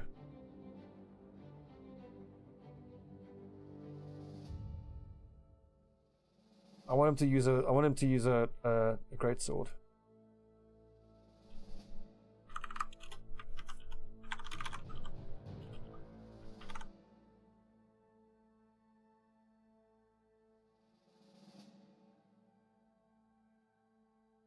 Welcome to the Sword Club, Guts. We've got quite a few lads now who are in the Sword Club. Oh, baby. There's a lot of high, of course, hit points. I've got to take that. Maybe I'm better off hitting... Let me think a bit more about that. I think +4 and +4. Go like that. Of course, recover. You would need recover. Recover, quick hands. Quick hands would be for hot swapping your shield, so you can get the bonus from duelist. Steel brow, rotate, yep. Brawny, spear spec. Headhunter I don't agree with. Duelist, killing frenzy, and 1 open slot. The problem I have with the problem I have with Headhunter is that you need to keep hitting the body to make Headhunter proc. And Hans explained this to me on one of the podcasts, and it makes perfect sense. So let's say, I mean, you're obviously hoping for Headhunter shots. But the thing is, let's say you attack, it hits the body, you get a stack of Headhunter. You attack, hits the body again, another stack of Headhunter. That makes the third shot the most, third, fourth. Basically, each shot is more and more likely to hit the head. But it's on the back of having already done damage to the body armor. So let's say, only on my 4th swing, I finally hit the head. On the 4th swing, I would be hitting the body that doesn't have any armor, because I've destroyed the armor from my first 3 hits of the body. So finally, when Headhunter does something and actually makes you hit the head, you're then hitting a heavily armored part of the opponent. Of course, that logic doesn't factor in the fact that you're 25% of the time hitting the head anyway, but it kind of makes sense to me that more often than not, when you want to be hitting the body because you've already worked through the body armor, you'll hit the head. If I'm going to go Headhunter, maybe it's with a flail, but then that kind of doesn't make sense either, because you can just use the flail's special the special ability to guarantee to hit the head anyway. If the stacks of Headhunter were persistent between battles, which is to say, like if the stacks you build up in a battle carry on to the first turn of the next battle, then I think it changes it completely, but it doesn't do that. How does Headhunter work with cleave though? So by cleave you mean the normal two-handed, you mean so chop, so inflicts efficient, no hang on, you're talking about Cleave, the two-handed axe ability that hits the head and the body. I think if you land a hit, it counts as a head hit and a body hit. The short answer is, I suppose, I don't know. I don't really know. Hang on, so Azor Ahai is hit level 11, so he gets his sword mastery. And we've got one perk left. I think it's got to be Steel Brow. So I'm not getting Berserk, I'm not getting Killing Fence, I'm not getting Fearsome, that's fair enough. Duelist Axes, yeah. Sure, like, I mean, if I was going for, for Duelist Axes, then I suppose Headhunter is great. There we go, it's level 9 Bannerman.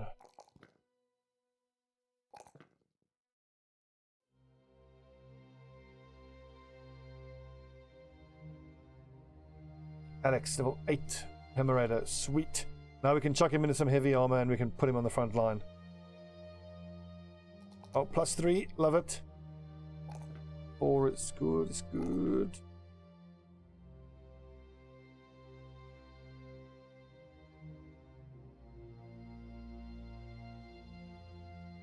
That's an interesting question. So how does Reap work? So Reap...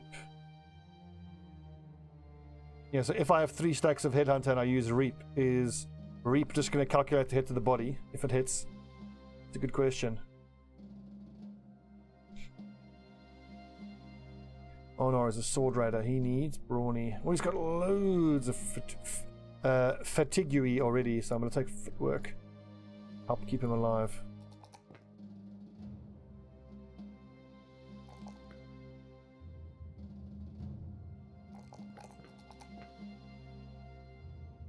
Oh, you guys feeling useless? Don't you worry, boys.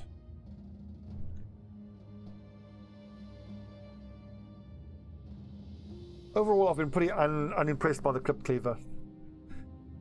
And I feel like that's going to be the same feeling I'm going to have for duelist builds in general. I mean, every time I use a one-handed weapon with my offhand free, I'm still only attacking one target at a time. And I'm going to wish that I could have been using the AoE attacks.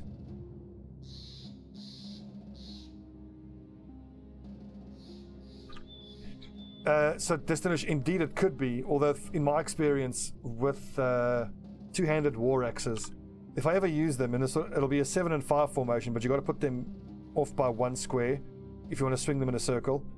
And more often than not, you're fighting enemies with shields, and that round swing has minus 15% chance to hit. So if an enemy has a shield and you're using round swing, the chances of hitting them is like in the low 20s, even if your brother has like 90 ranged, 90 melee skill. It's very unlikely that you're going to hit them. Which is why I prefer these flail raiders, because the flail can also swing in a big circle, the orc flail, and it bypasses the shields. I mean, admittedly, you need someone with iron lungs to make it work, but if you can make it work, it's amazing.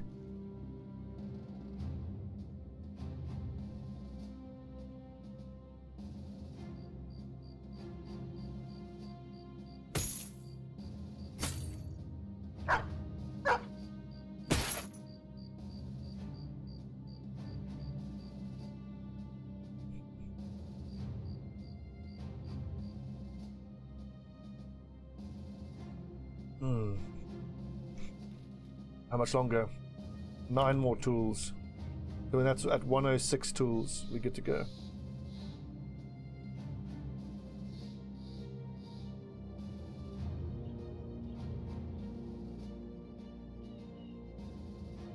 God, it's taking all fucking day. Checking the armor numbers. All done. Wouldn't it be cool if one of the classes could actually increase the rate at which you repair stuff? Okay. It's been two hours. Ooh. Take yourselves a little 5-minute break. Go grab a cup of decaf. Go to the bathroom. Do what you gotta do. Back in 5.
Oh yeah, a medic background, that'll be cool.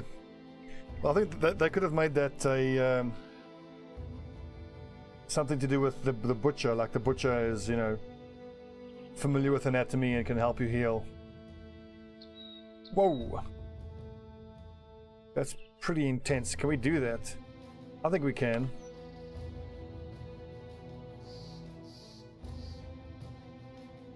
But if I'm gonna do that, I'm certainly gonna want my all three archers.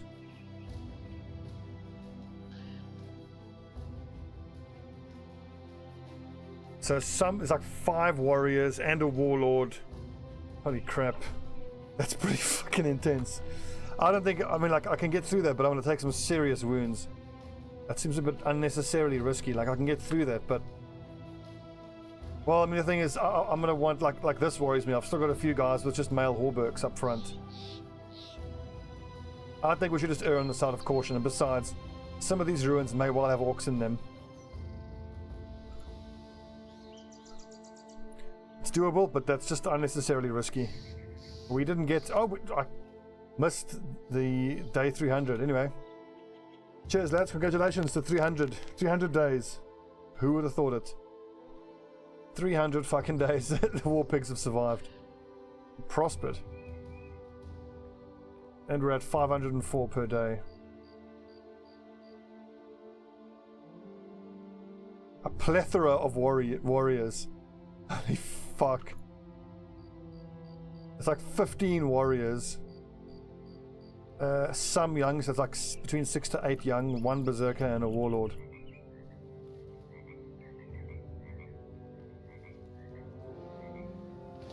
Whoa!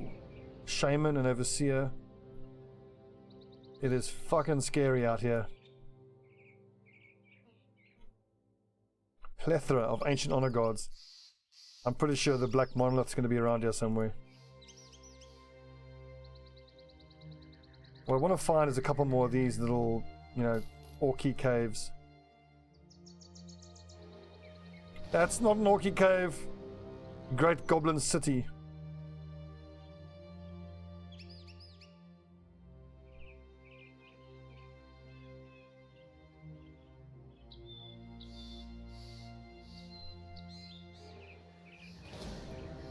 Yeah, you better run. Also, we are legendary. Well done, lads. Another notable landmark we've reached.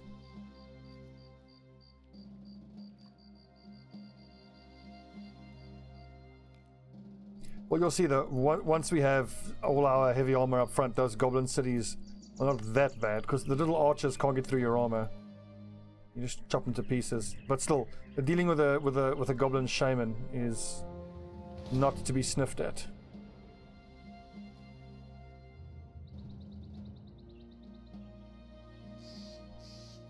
No comment.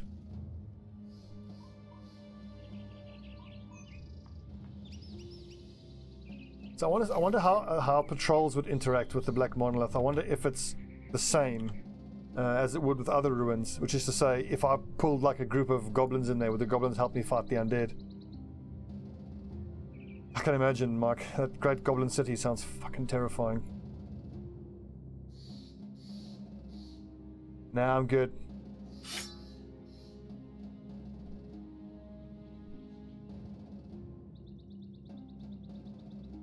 It'll be fine. Don't be such a baby.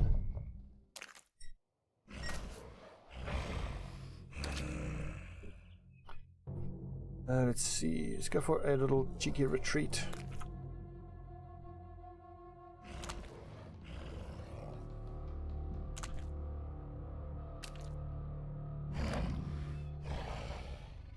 So I was thinking about how you could maybe make the hoplite testudo formation work.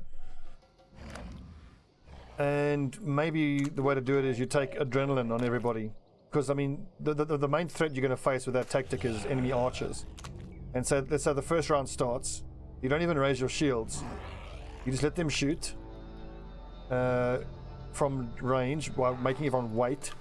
And at the end of the turn, you run forward, activate adrenaline, and run forward again. And that way you can slam into their front lines so quickly. I mean, it's going to fucking hurt like hell because every one of their troops are going to be able to smash you. Let's hang on. One, two, three, four, 5. And yeah, because you're going to spend all your action points just getting into contact with them, so that's going to suck. Wait, hang on. Charge!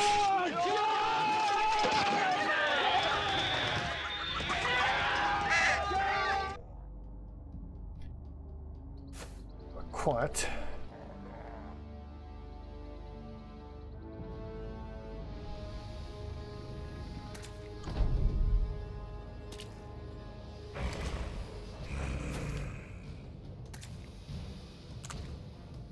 I think I want to put Dufwans in that position. He is one tough mofo.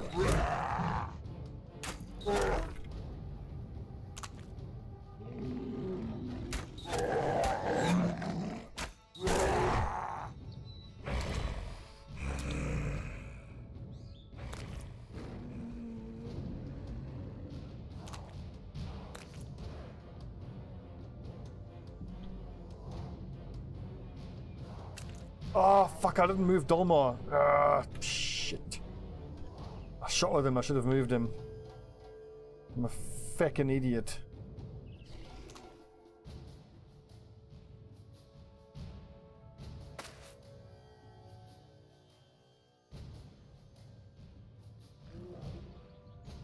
Was there an orc in there? I don't think there was an orc in there.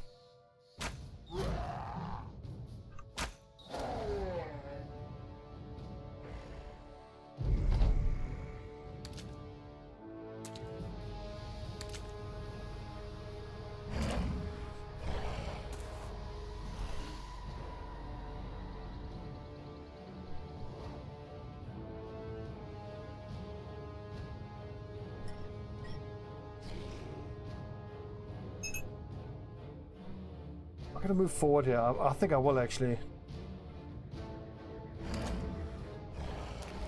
Generally I don't like staggering the formation, but I think here it's fine, because if I can get my lads up front here, force them to fight in this mud, that'll be good. Oh, they're immune to getting stunned. Stop it, you fool.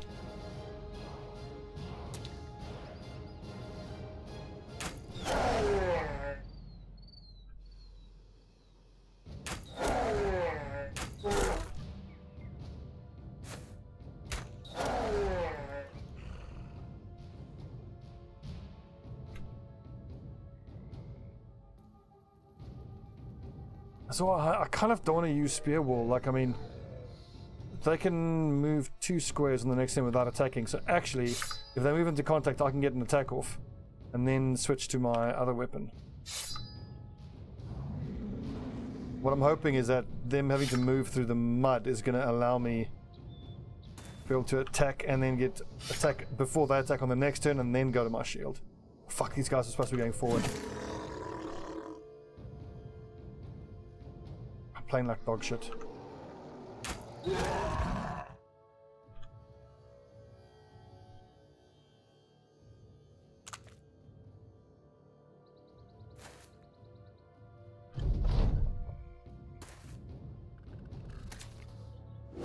No.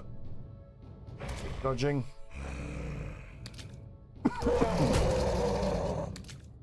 Fucking stun.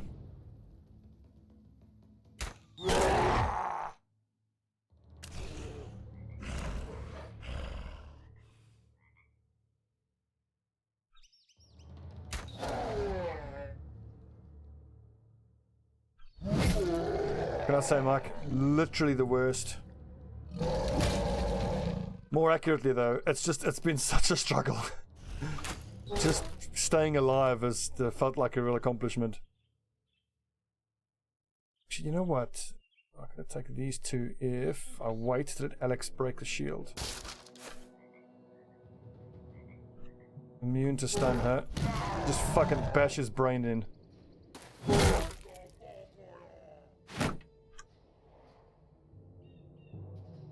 Tempting as it is to get a punch off, rather just let him stay in the mud.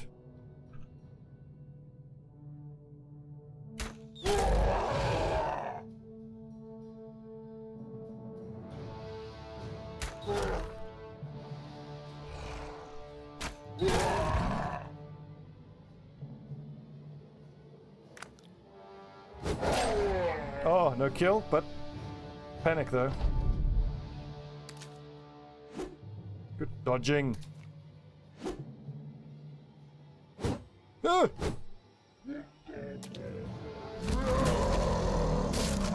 Oh, you motherfucker.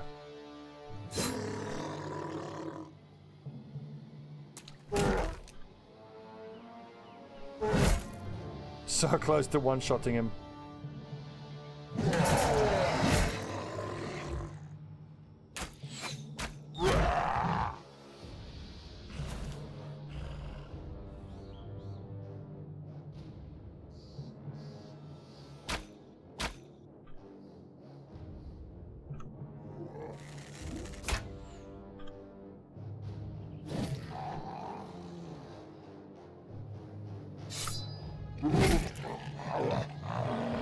Oh, I should have fancy feeted.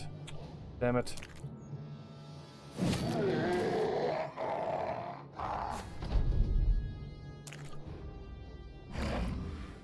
He's brave, not running. Give him that much. God, that must be so painful. Fractured elbow, sprained ankle from being smashed by a mace.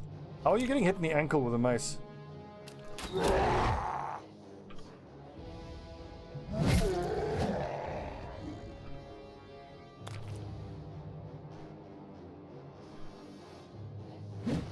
Oh, what are these misses, boys? It reminds me, I gotta play some Darkest Dungeon.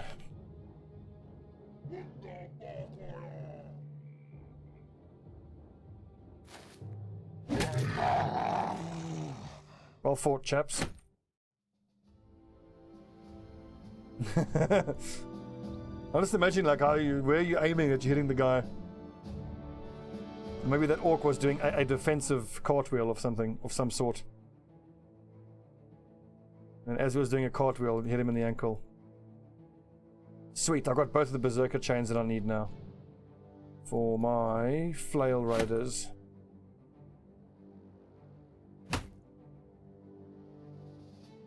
Can't wait to see them go to work with these berserker chains.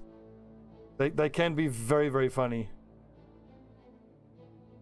They're either amazing and they one-shot something, or they just whiff entirely and do nothing. Or even if they hit, they kind of, if it rolls low, doesn't do a whole lot. But I have had fights where I've had that big orc flail swung in a big circle, like in a group of zombies, and it's stunned half of them and killed the rest. Oh, for God's sakes, Honor, you clumsy fool. Luckily he's a reservist anyway, so. Perfect. This is what we needed.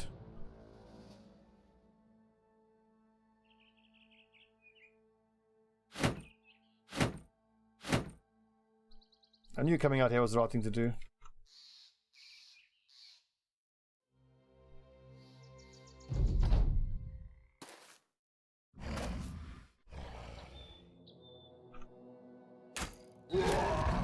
So what I'm doing here is one thing to bear in mind that you should do when you have multiple archers with Berserk. Instead of shooting twice and not getting a kill with a second shot, take one shot and wait. Yeah, the orcs are stacking in not a very helpful way now, but if you play it right, you can get multiple procs of Berserk if everyone focuses one enemy. It's a lot of Berserkers though.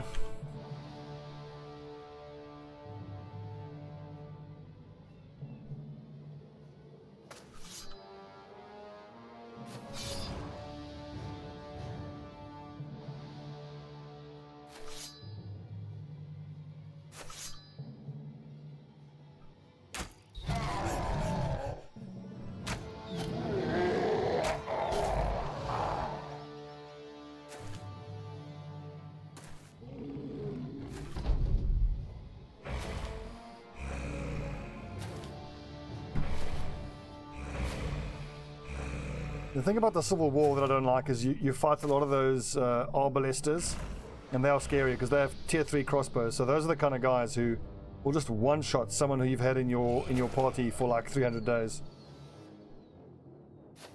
It's not fun.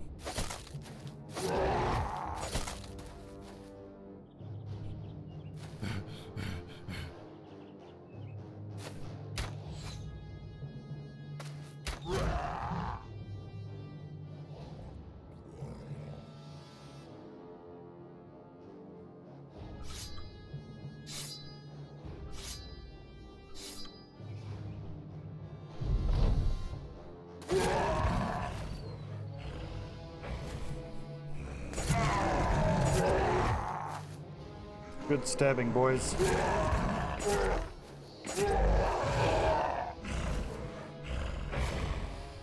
The huge battles are great, but I mean those arbalistas. That's the reason you take a steel brow. For fuck's sake. Because those arbalistas almost always seem to land headshots. Like, it's statistically implausible how often they land headshots.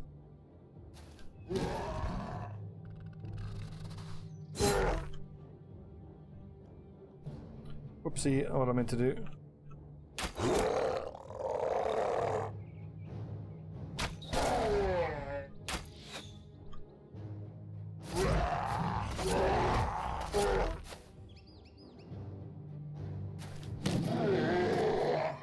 Well done, boys.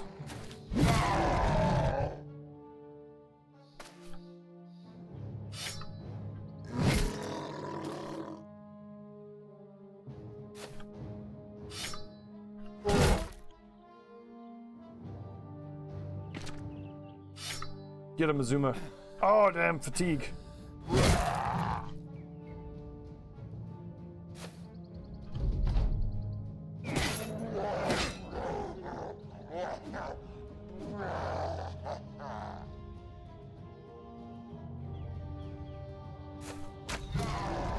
Indeed, that's what the spears are for.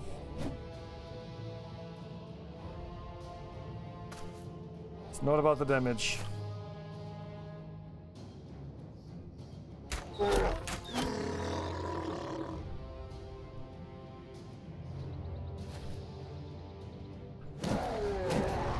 I do love the sound of maces make it thunk.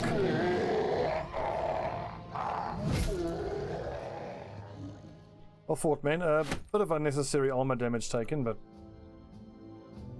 excellent. We're gonna make a fucking fortune selling all these orc weapons.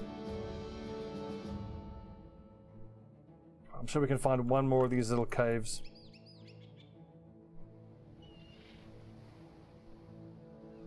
And then I think it's time to turn this very friendly into allied.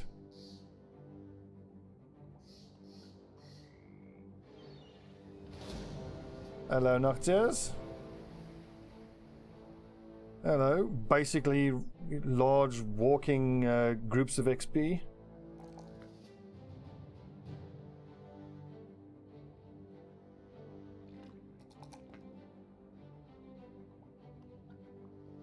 Go for initiative.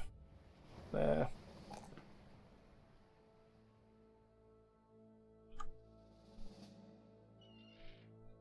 Level 9 Mace Specialist. Berserk time? I'll level the other Mace Specialist. Ah yes, the Shield Expert. Which I've got already. Okay, Steel Brow. Defensive option.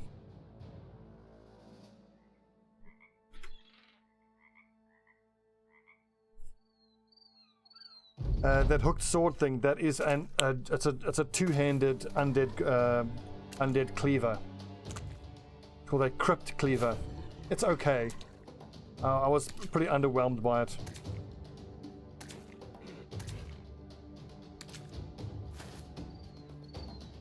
If I'm using a two-handed weapon, I much prefer the normal tier 3 two-handed weapons.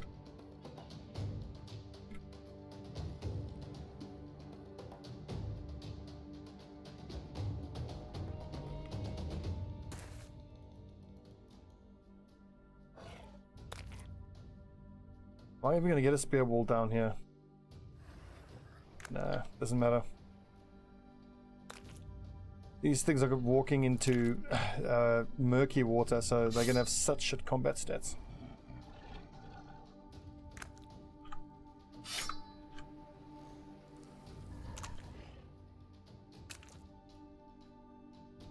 I'm not shooting at any of these smaller ones because my warbows can one-shot them. I don't want to drop corpses for them to eat.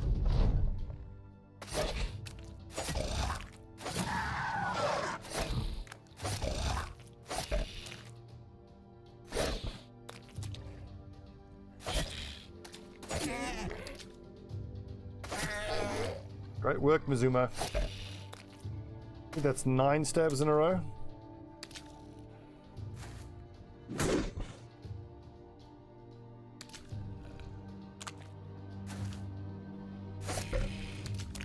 Yeah, you better run.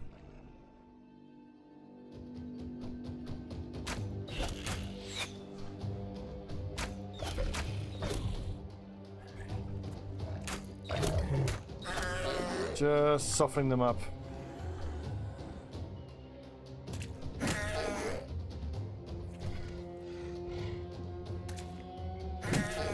Get stunned, nerd. Oh, you didn't like that, did you?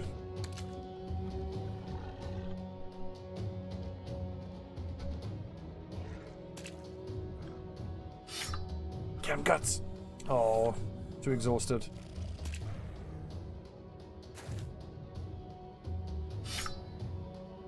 Maybe.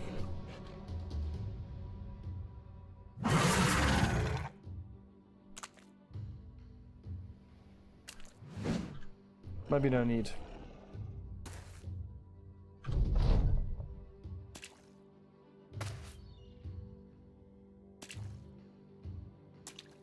You know what? Conserve the arrows. They're expensive. We're running a business here.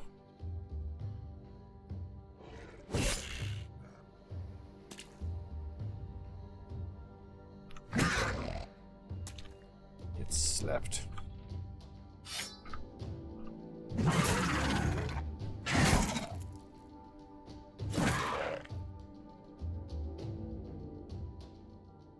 This isn't fair. Who cares though? Fuck him. I mean, technically Dufuance is a stronger fighter, but Dufuance is using a weapon with a lower armor, lower damage numbers, I mean. And less likely to hit than the greatsword. But, you know, make no mistake, you absolutely have to have warhammers in the formation somewhere.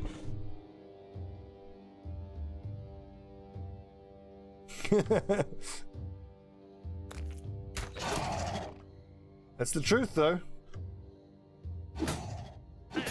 Like, hey boss, did you see me? I filled that guy full of arrows. Yeah, mate, and that's coming out of your pay. Arrows ain't free. Oh, concussion. Ouchie.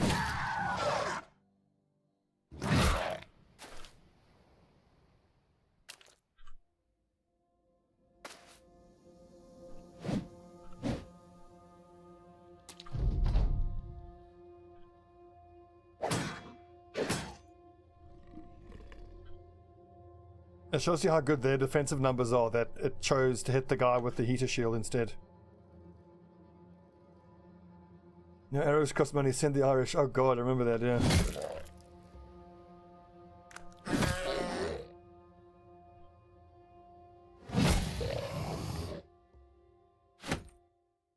Money, money, money, money. Money.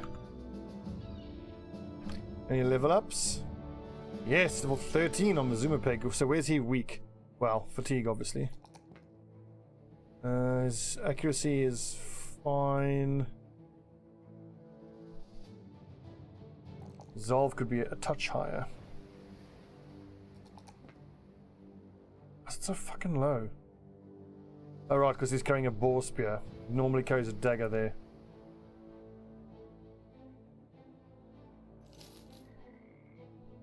Yeah, you can almost always tell with a brother if you have to end up taking Colossus to get them up to 75 hit points. You can have to. The fact that you got to take Colossus means you have to compromise on some other offensive skill. Oh well.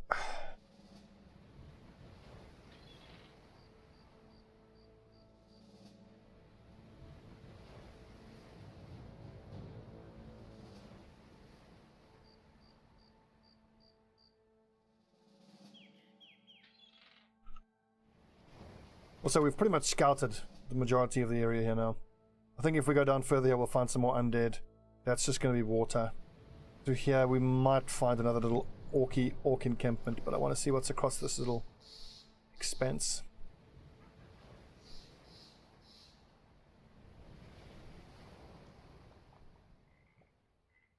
So how can there be like a swamp off the coast? Weird. Well, actually, the thing is, Colossus isn't actually that good in keeping your guys alive. I mean, a lot of the times, at most, it's going to give you, like, I don't know, 10 hit points. But the thing is, so let's say your brother starts with 50 hit points. You take Colossus, he's got 60. Once your armor is destroyed, the extra 10 hit points don't do that much to keep you alive. I mean, it's hard to quantify it, but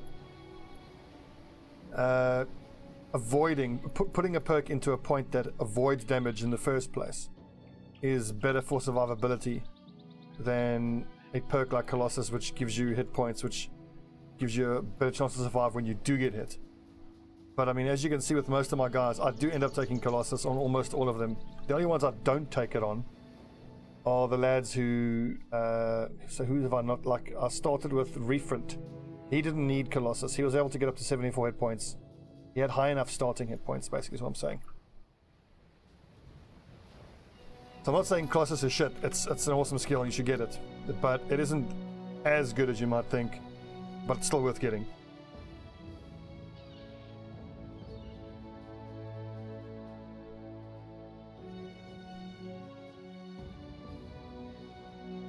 We're going Noro.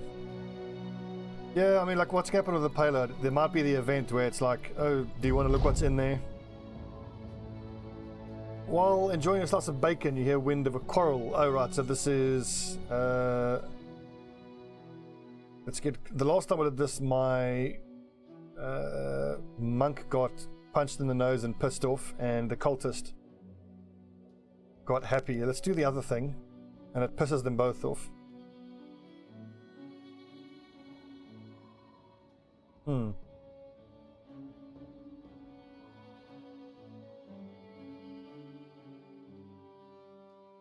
You tell hold bear charger he's better than this, nothing more laughter. Darth cooler waits you all. Okay, so basically in that event you have a choice between your monk getting his ass kicked and injured and the cultist getting happy, or you tell them stop this bullshit and neither gets injured but they both get pissed off.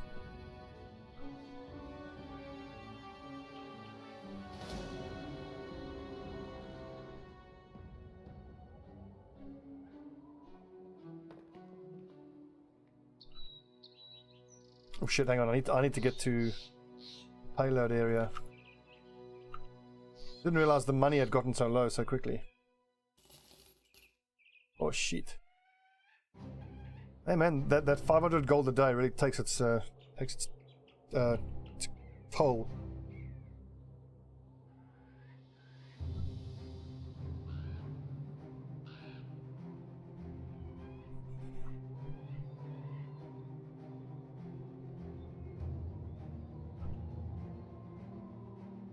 Are we gonna make it? I don't think so. We have to stop in at Felsvacht and sell all our shit. Actually, Felixheim is closer.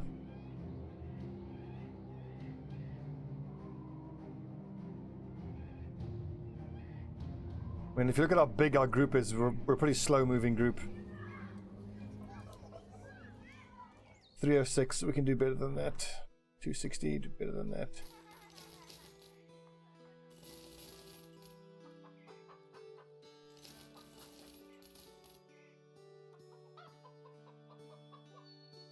$180, yeah, I'll take that. See, having money helps you make money. It's almost as if, you know, being wealthy and privileged is an advantage in life. Who knew?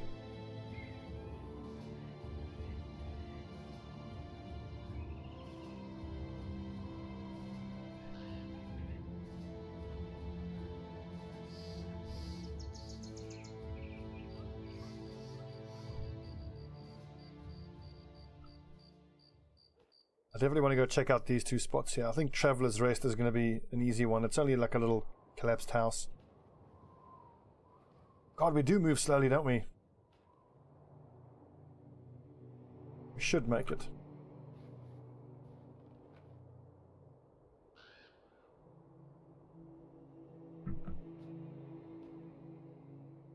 Burning Sun Company. Hello, gentlemen.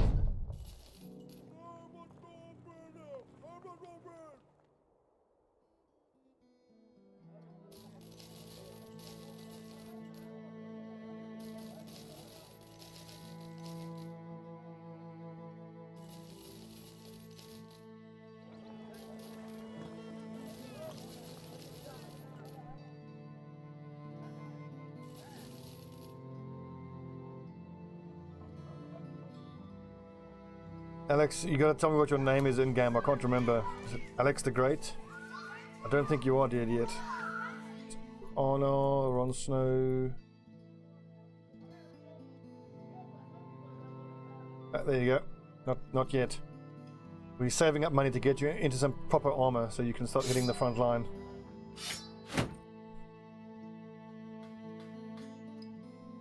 What you got for us? Greenskins are rampaging. Of course I'll do it. I accept. Where's Tangval? I just want to go do that. We may as well hit two birds with one stone.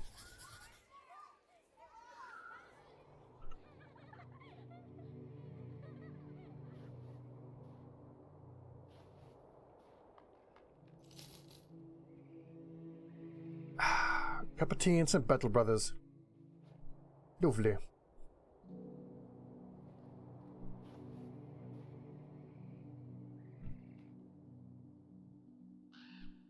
So many Orc Young, a few, some warriors. That's quite a hard one as well. No, the faction I want to ally with is down south. I just felt like we needed that for the money. Lots of Orc Young. Easy. Shall we give these Flail Raiders some levels? I think so.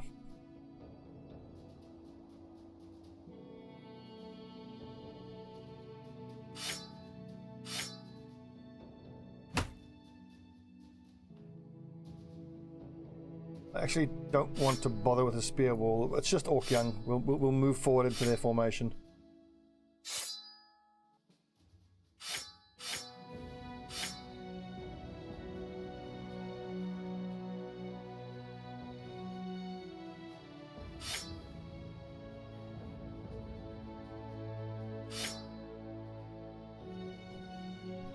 Get them, lads.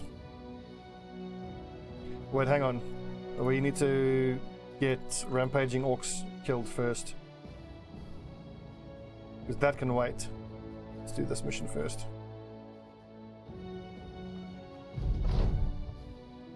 Not yet, Thief Capade, but we will do. Those guys still need a couple of levels.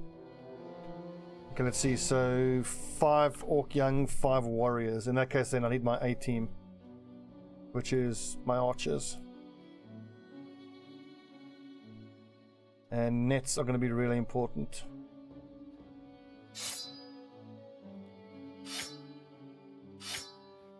Who else has quick hands? You've got quick hands, Azor Rahai. Not going to need that. Take the other.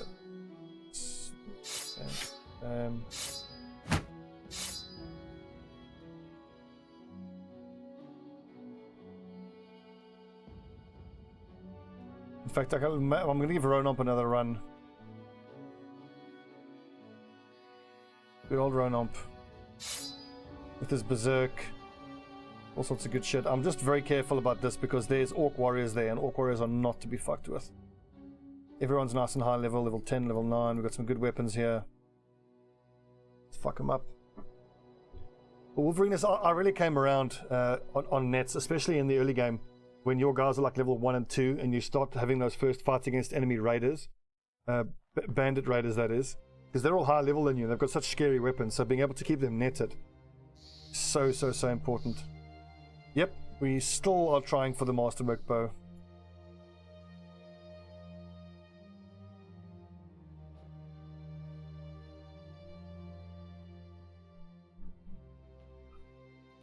I think we'll take them on ourselves. Let's fight them with, here you go, with his heels and on the snow.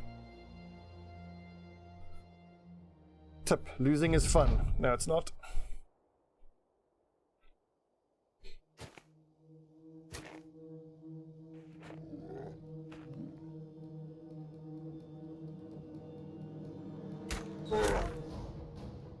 Oh, pierced lung. Ouchie.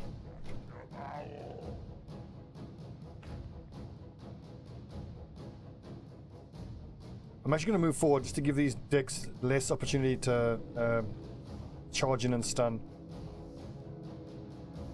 I mean, if you are not going to use the spear wall, then you kind of need to move forward. 1, 2, 3, 4, 5. 1, 2, 3, 4, 5.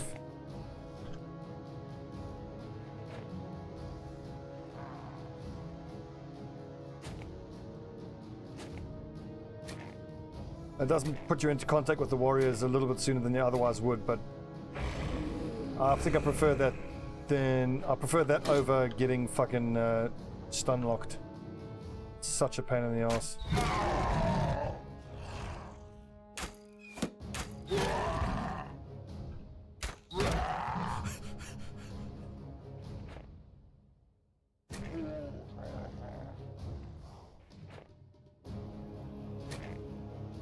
Oh, breaking.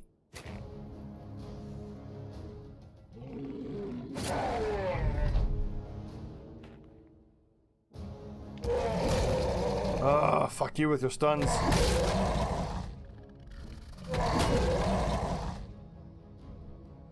think most of them have failed though.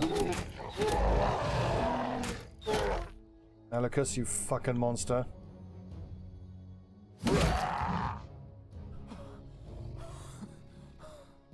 Oh, I could have sworn Berserk would have procced there. Didn't kill him though. Fuck.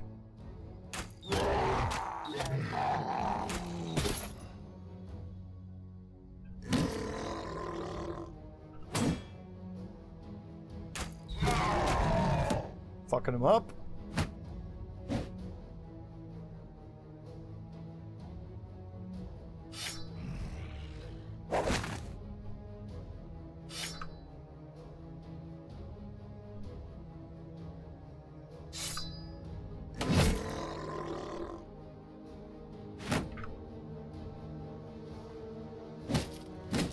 Nice. See, look at that. So, just by the fact that he's walked here, and I've hit him twice with a mace, he's already halfway fatigued.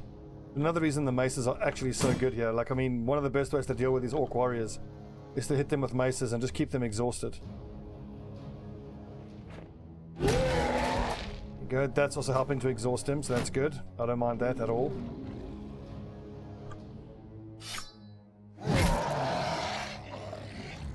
This orc's going to act before guts, though, I think. I'll step forward. I think I'll step forward. Just get pushed back.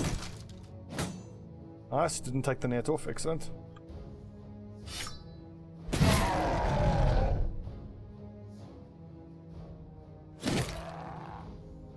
Focus one of these nerds at a time. Oh, I should have given my archers nets. I'm actually going to wait with my archers because I'm expecting these, or some of them, to actually push forward into us during their turn. But I've got a clear shot at that one, so let's just take it. It's fine.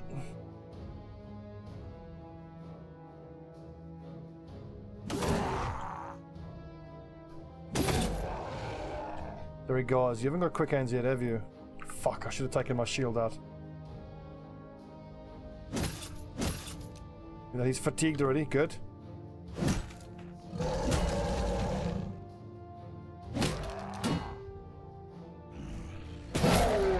Also trying to focus down one at a time, which sounds obvious, but it's really important.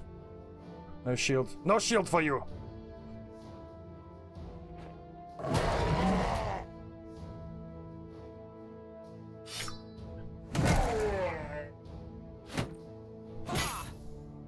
Ouchie.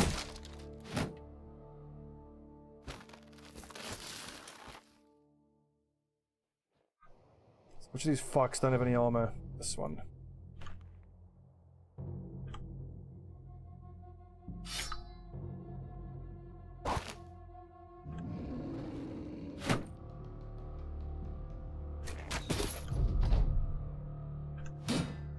Fuck.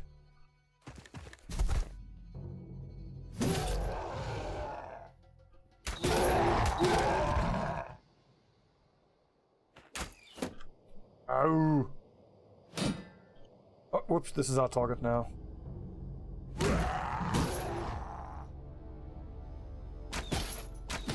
Nice, 2 stacks of overwhelm. So minus 20 to his combat stats. Which could prove crucial. Get him, boys. Oh, lovely. Nice, unique bow for Master Archer, awesome. But those Master Archers are terrifying to fight, aren't they? Please tell me you fought them at night. If you fought them during the day, you've got cojones of steel, my friend.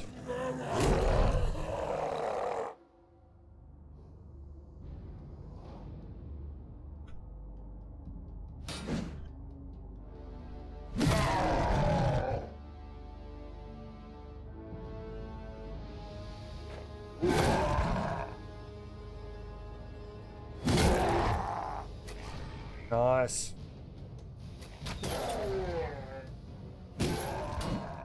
Awesome, he's exhausted. So at most he can attack once a turn. Get fucking wrecked. Yes, flee. I feel like half the reason we were able to deal with these Orc Warriors so much is just the fact that we have the right equipment, obviously. But having fearsome, I think, made the difference there. Of course, Wolverinus. Like I said, the list is a touch long. So, I think we just added a... Did we add a Leofric? Well, actually, I think... I'll have to have a look, hang on. Back to Norway. Who was the latest edition? Vector, Pegasus, Hold... Zedub, or Zoran Snow. So next we've got Pumulus Tristus, then Leofric, then Desnutus, then Luke 2. And then Wolverinus. We haven't had any deaths for a while, but I mean, that is normal when you finally start getting levels on the lads and decent gear, then they tend to survive.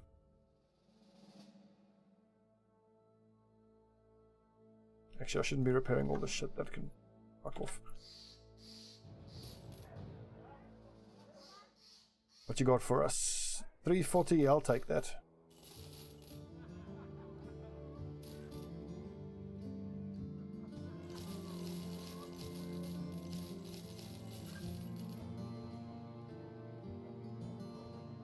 Indeed, if it all goes tits up, we might need all those names.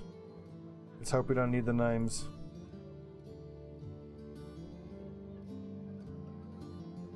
$250, I'll take that. Any hot tips?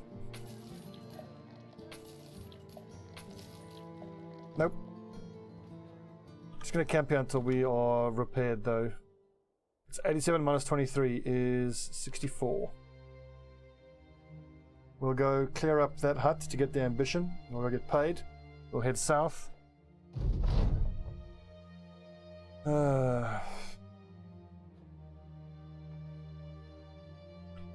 Look at some man and woman arguing outside one of the town's buildings. Why do I give you all of it? I'm the one doing all the work. Oh, this is a pimp and a hooer. Pimps keep you safe in this world. Nothing wrong with the cell whore plying by her own rules. Or does our monk wish to speak about this trade? Hold Bear Charger, the monk steps forward. He takes the pimp by the hands. Were you to do that, the pimp would not doubt shrink back to strike you. It's not the path for you. Oh, let's get a pimp! We'll take you.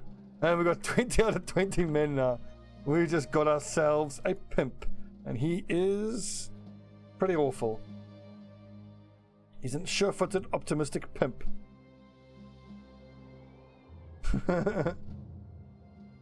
He's no good.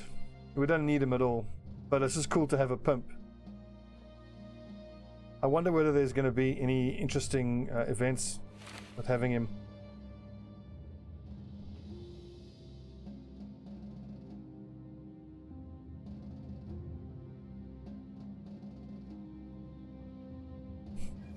Let's see if this guy is he new to the pimp game or is he an expert?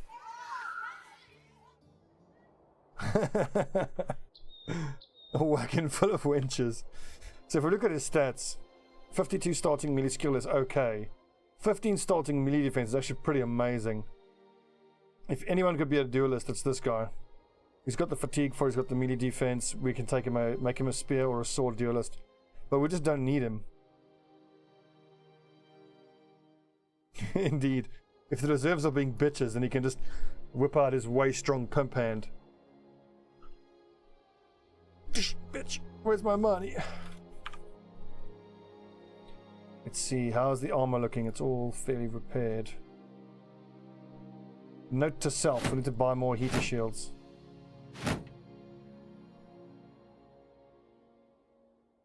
Let's give the B team a run. Hammer Raider. Flail.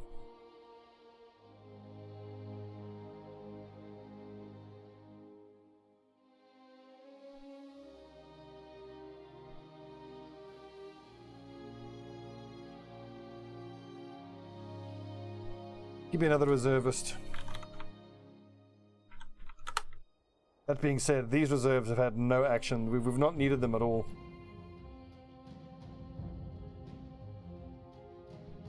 I just don't think I really need much more levels on my archers.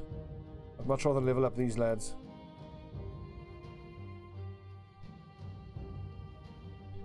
Shields up. Let's get them.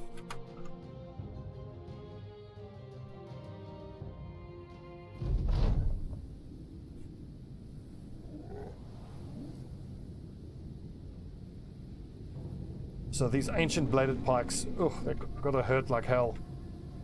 And they wreck armor as well, although if I had hung on to regular pikes, it probably would have been better. Where are these? Are they not moving? Interesting. Well, I suppose they've got no incentive to move. I don't have any archers.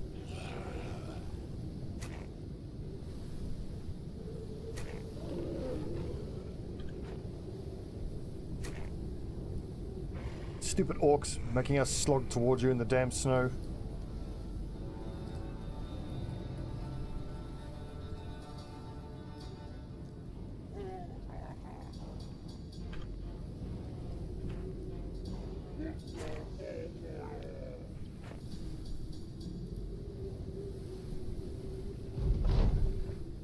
Oh, come on, greenies. Come towards us. This is always the problem you're going to have if you're going to do that hoplite testudo formation, this type of bullshit. All the enemies just stay put and you have to approach them. So you have to spend fatigue, you have to spend action points getting into contact.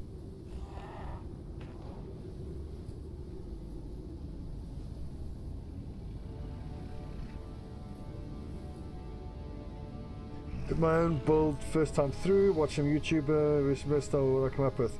Thanks, Quan.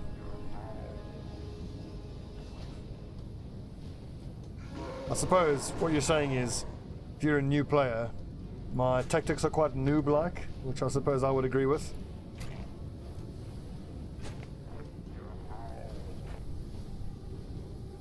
It sounds like some of the orcs are saying, Ni hao.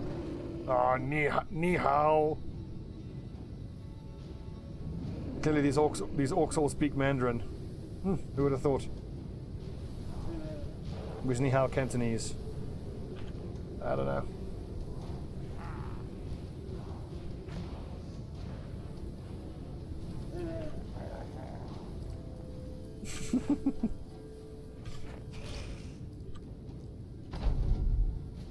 Come on, they have to come towards us now, surely.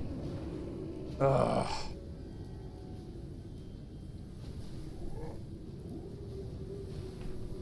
Running away. Oh, they're scared. They're scared. Little walks.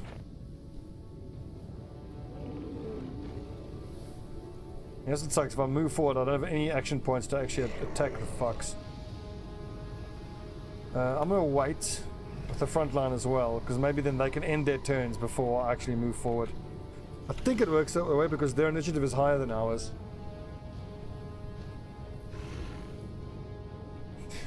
Chinese orcs, obviously.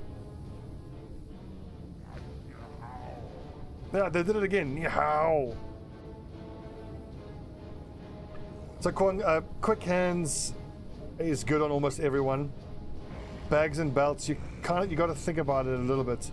Like some of my guys, I felt I didn't need bags and belts, like Dufon's.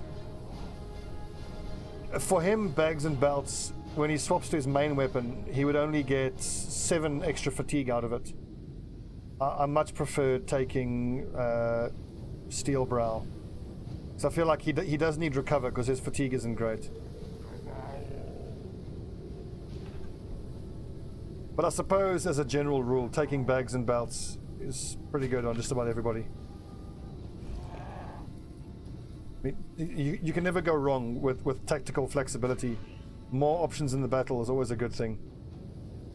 Especially because in a lot of fights it allows you to start with a spear wall and then you can go to a main weapon after that, a proper weapon.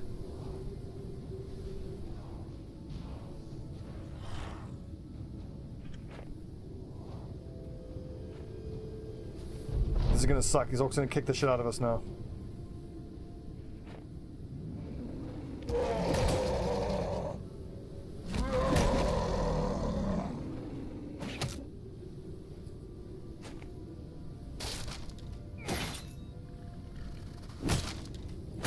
My shields!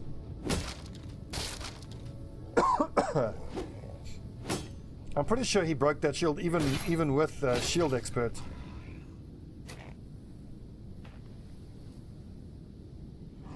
This would have been so much easier if I brought my archers along. Anyway, their morale should start shattering pretty soon.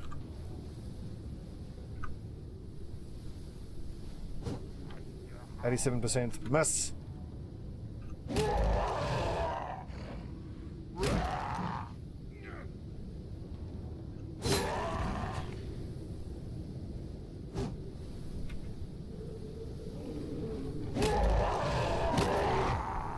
Get fucking murdered. Damn it, missed.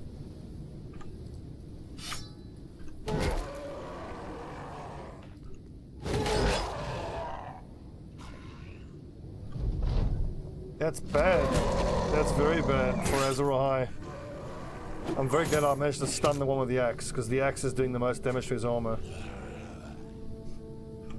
Okay, Azor, big sword swing. Double kill. Triple kill. I was going to say back to your shield, but there is no shield. So for recover, I generally only take recover on my guys who are going to have less than 80 fatigue. So like Alex, I don't think he needs recover. But generally speaking, yes. You can't go wrong with recover. Steel Brow is very good as well. I like footwork. Underdog is mandatory. Battleforged, mandatory. Colossus isn't mandatory, but you need to get your guys up to around 75 to 80 hit points. And sometimes it's better to take Colossus than it is to spend multiple level ups taking the points as you level up.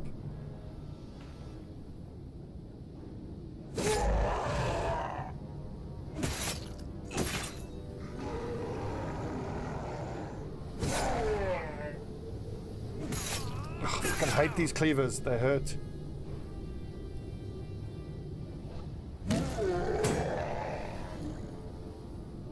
Zumapig is breaking, so I worry about his resolve. That should help.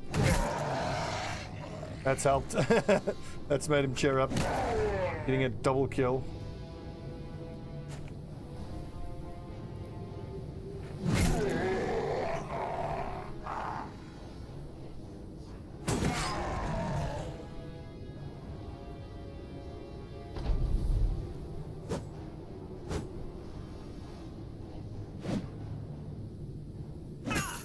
Third level crossbow. Oh no! Fuck. Is that killed or struck down? Struck down. Ron Snow, Flail Raider. Fuck's sake.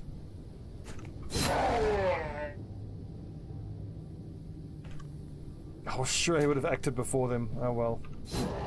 Pray for brain damage. Or a missing eye.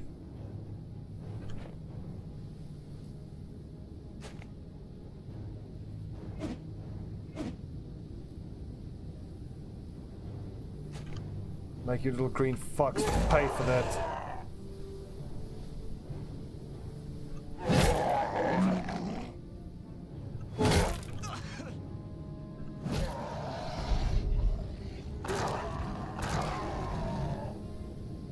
I really don't want to have him get a wound that makes me retire him. He's got Iron Lungs. Iron Lungs is amazingly good.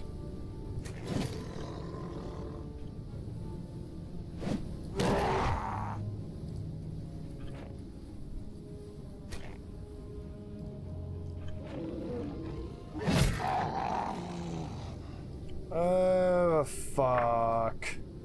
I'm gonna have to retire him. With melee defense, it's no good. Broken knee is one of the worst ones. Broken knee, collapsed lung.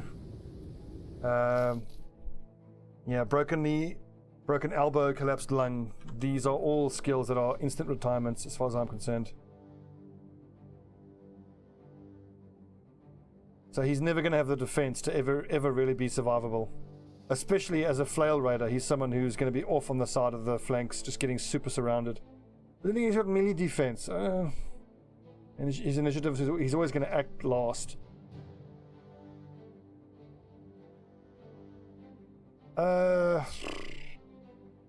It's so rare to get someone with Iron Lungs. I reckon we keep him and just give him a try. I mean, he's not one of the essential personnel anyway. Also, look, he's got 2 stars in melee defense, so his melee defense isn't going to be awful. And my raiders are built with quick hands, so he'll have a shield every second turn. He'll have a shield.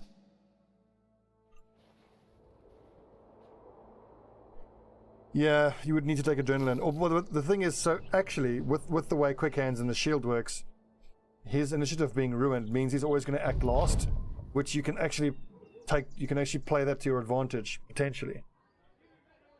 So, I mean, how would that work? So if you start in melee contact with an enemy at the start of a turn, you know the enemy will act before you. So he should always try to start his turn with his shield out.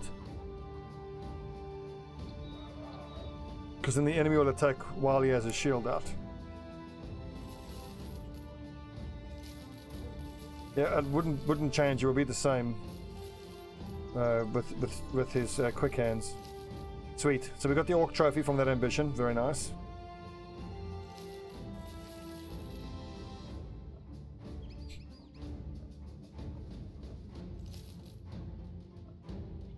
Oh, that's such a shame.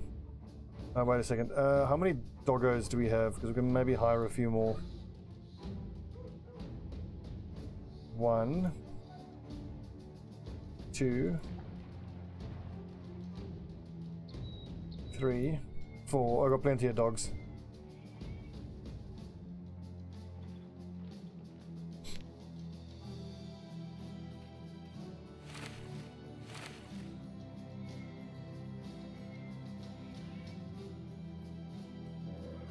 I would think so, yeah. And I mean, his fatigue isn't looking that bad. And also, like, I mean, Iron Lungs is going to help offset the adrenaline use. But then again, like, adrenaline combining with it, he's going to exhaust really quickly, so I'm going to have to take recover. But basically, we'll just see if we can work around it. Who knows? We may yet be able to get around that.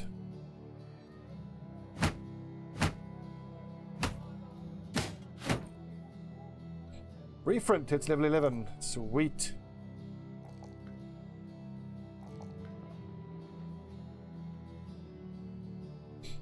I have Quan, but the problem for me with the Orc Metal Shield gives you the same defense as just as a heater, but the maximum fatigue is minus 22 fatigue. So I think it's too much of a fatigue hit as far as I'm concerned. Okay, we got a nice amount of fatigue. What skills do I want? I really want Berserk. And Killing Frenzy is probably a good idea as well. Or I could turn him into a Duelist. Why the hell not? Because I could take Quick Hands and Duelist. But then no Berserk. Now I've got Shield Expert, so Duelist doesn't make sense. Let's go...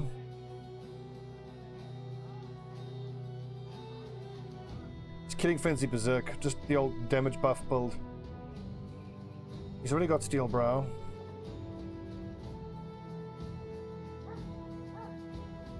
Oh, Indomitable. Here's a question. Does Indomitable have a fatigue or an AP cost?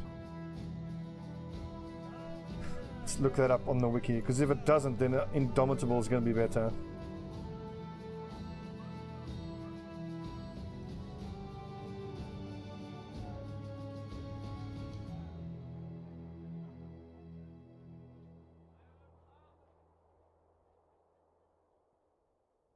Three AP and 20 fatigue.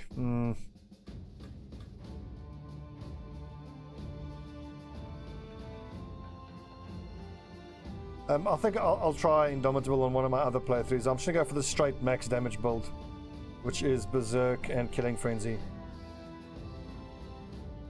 I mean, he's got enough fatigue for it, but remember, this isn't his final armor setup. Eventually, I want everybody up front to be in that sort of armor.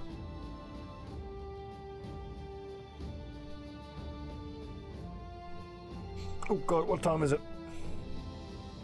It's 11. That's as good enough a time as any to hand in the quest and call it a night. So the Orc Trophy. Who do I most want to be immune to stun? I think, no, I would say Defiance, but he's got the Undead Trophy. Mazuma Pig is my second best. And then the Goblin Trophy. Immunity to being rooted by nets or grasping vines. I'd only use that specifically if I'm fighting against goblins.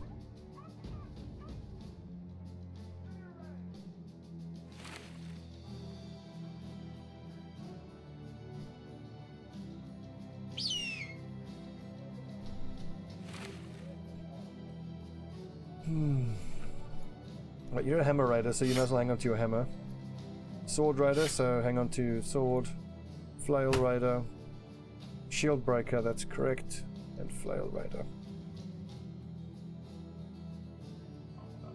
So hopefully with this money we make, we can get another set of scale armor, and then we can get Alex onto the front line using that second Warhammer. It's going to be awesome. We're going to have, on the front line, the front 7 are going to be 2 Warhammers, 2 mace, 2 winged maces, and 3 great swords. And then finally, once I get that, then that is the culmination of everything I've been trying to achieve from day one. That is the exact setup. We're so close to getting the setup.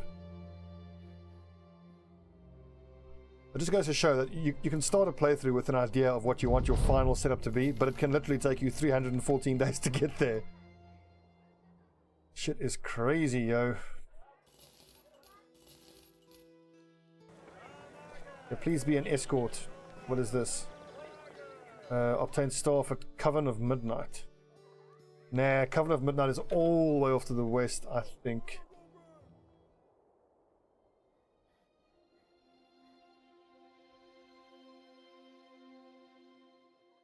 Now, where is Coven of Midnight? Whoops, I already said no. Whoopsie. Well, if at all possible, let's just see if we can get ourselves a mission. Well, I wouldn't use the word grindy, Kwang. Like for me, I mean, I just enjoyed the game so much. So Murderer's Hideaway, what do you guys reckon? It's like 5 marksmen, 15 raiders, and 2 leaders. I reckon we can do that. If we send our A team, we can do that.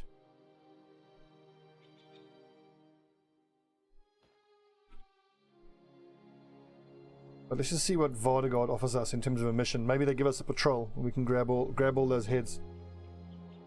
As always, if I'm going to be clearing out a ruin, I want to be getting paid to do it. Gotta make that money. It falls to you, the commander, to see if the company succeeds. Head out to claim a famed weapon. Battle or 2 go against us. Trust of a noble house and become their ally. Particularly because we are so close. We're very friendly. We're probably looking at 5 to 6 more missions. And then we would have that. Well, that's a good price. I'll take that.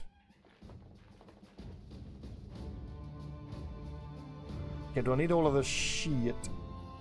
I think I do. I certainly do.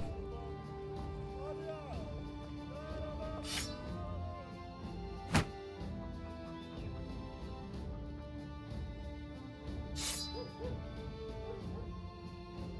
think we can sell these two. And how about the second long axe?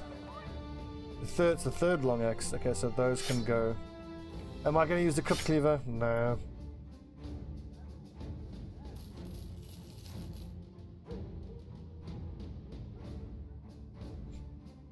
Oh, it's got scale mail, but it's expensive. It's really expensive. 575 minus 57, so that's 2,000. We're doing it. We're doing it. Okay, so everybody get your primary weapons out.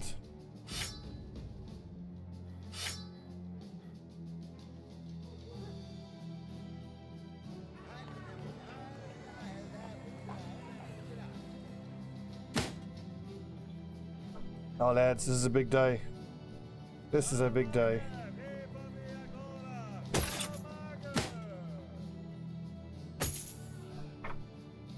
We've done it. We have achieved the late game build. Late game build is officially online. Oh,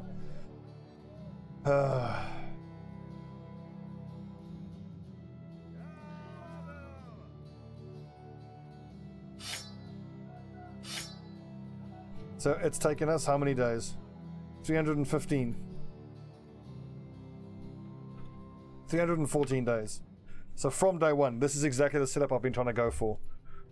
Warhammer, winged mace, great sword, great sword, great sword, winged mace, two-handed warhammer. For max damage, I'll take executioner and headhunter. I've explained how headhunter is not that great. Executioner as well, like to my mind, if you've hit an enemy hard enough to wound them, the extra damage from executioner is often not needed, which is why I prefer Killing Frenzy, because in Killing Frenzy, look, both Killing Frenzy and both executioner give you damage bonuses, but both are contingent on a specific event. But in my mind, the Killing Frenzy event is easier to trigger than the executioner event, or well, I mean, not easier, but it's more reliable. So also, like, if I wound someone, they're usually combat ineffective anyway, so becomes less important to kill them. 12 Warhammer. Well, maybe if you can go for all Warhammers on the front line, you'd actually run into damage problems, because look, 60 to 90, 85 to 110. It's actually great swords. All great swords is the way to go. So Mazuma, were you listening earlier when I explained how I don't like Headhunter? So on average, let's say Headhunter requires 2 or 3 hits to the body to give you enough headhunter percentages. So everyone has, let's say, 30%. If you get 2 stacks, that's plus 16, so 46. So on average, you'd have to hit the body twice before you get enough headhunter stacks to make it likely you hit the head. On average. So after you've hit the body twice, you've destroyed the body armor. Then when you want to start hitting straight hit points, headhunter procs, and you hit the head, which has some armor left on it, most likely. Which is why, and that's explained to me by Hans Gruber, so you know, I know appeal to authority isn't a good argument, but he makes sense.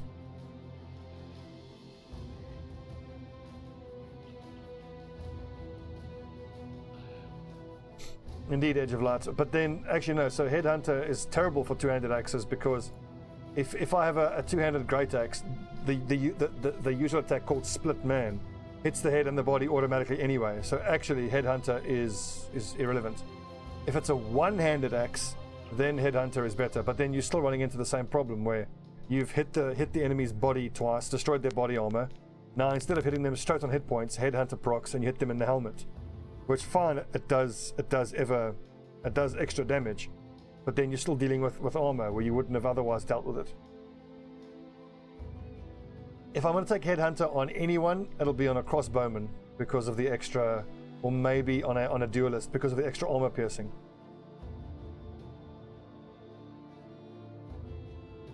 So also, like for the max damage build, so you take Executioner and Headhunter or Icing. So the thing is, If you're taking Killing Frenzy and Executioner, doesn't seem worth it. And also the thing is, then you're going into glass cannon territory for your frontline guys.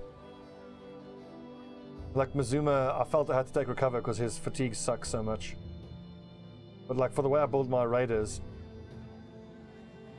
Colossus and Recover are great if you don't have to take them. Like Guts didn't need Colossus, whereas Azor Ahai did. Alex has got some pretty good lungs, so I don't think he's going to need Recover. Dagger user with Headhunter, I'm not sure whether I think Puncture only hits the body. I don't think Puncture rolls for the head.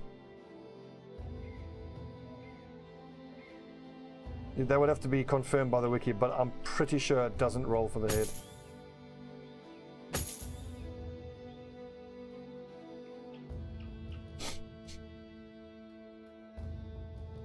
I've got my 4 dogs, or 3 dogs up front. Yeah, we've got 2 Mace Guys use dogs.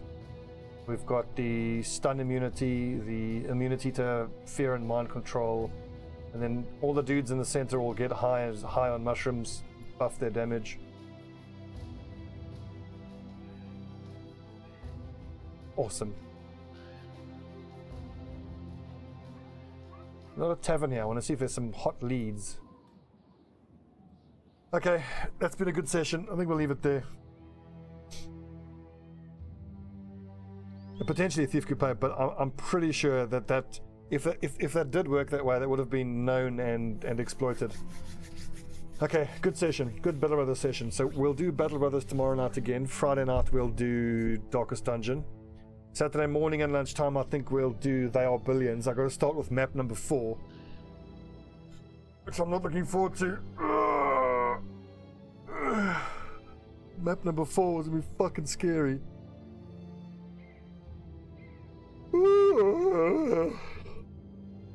But Saturday we'll do a morning session of They Are Billions, and then the afternoon and evening will be Battle Brothers. So if you want to watch just Battle Brothers, come hang out tomorrow night and Saturday lunchtime and evening. Thanks for watching. See you guys later.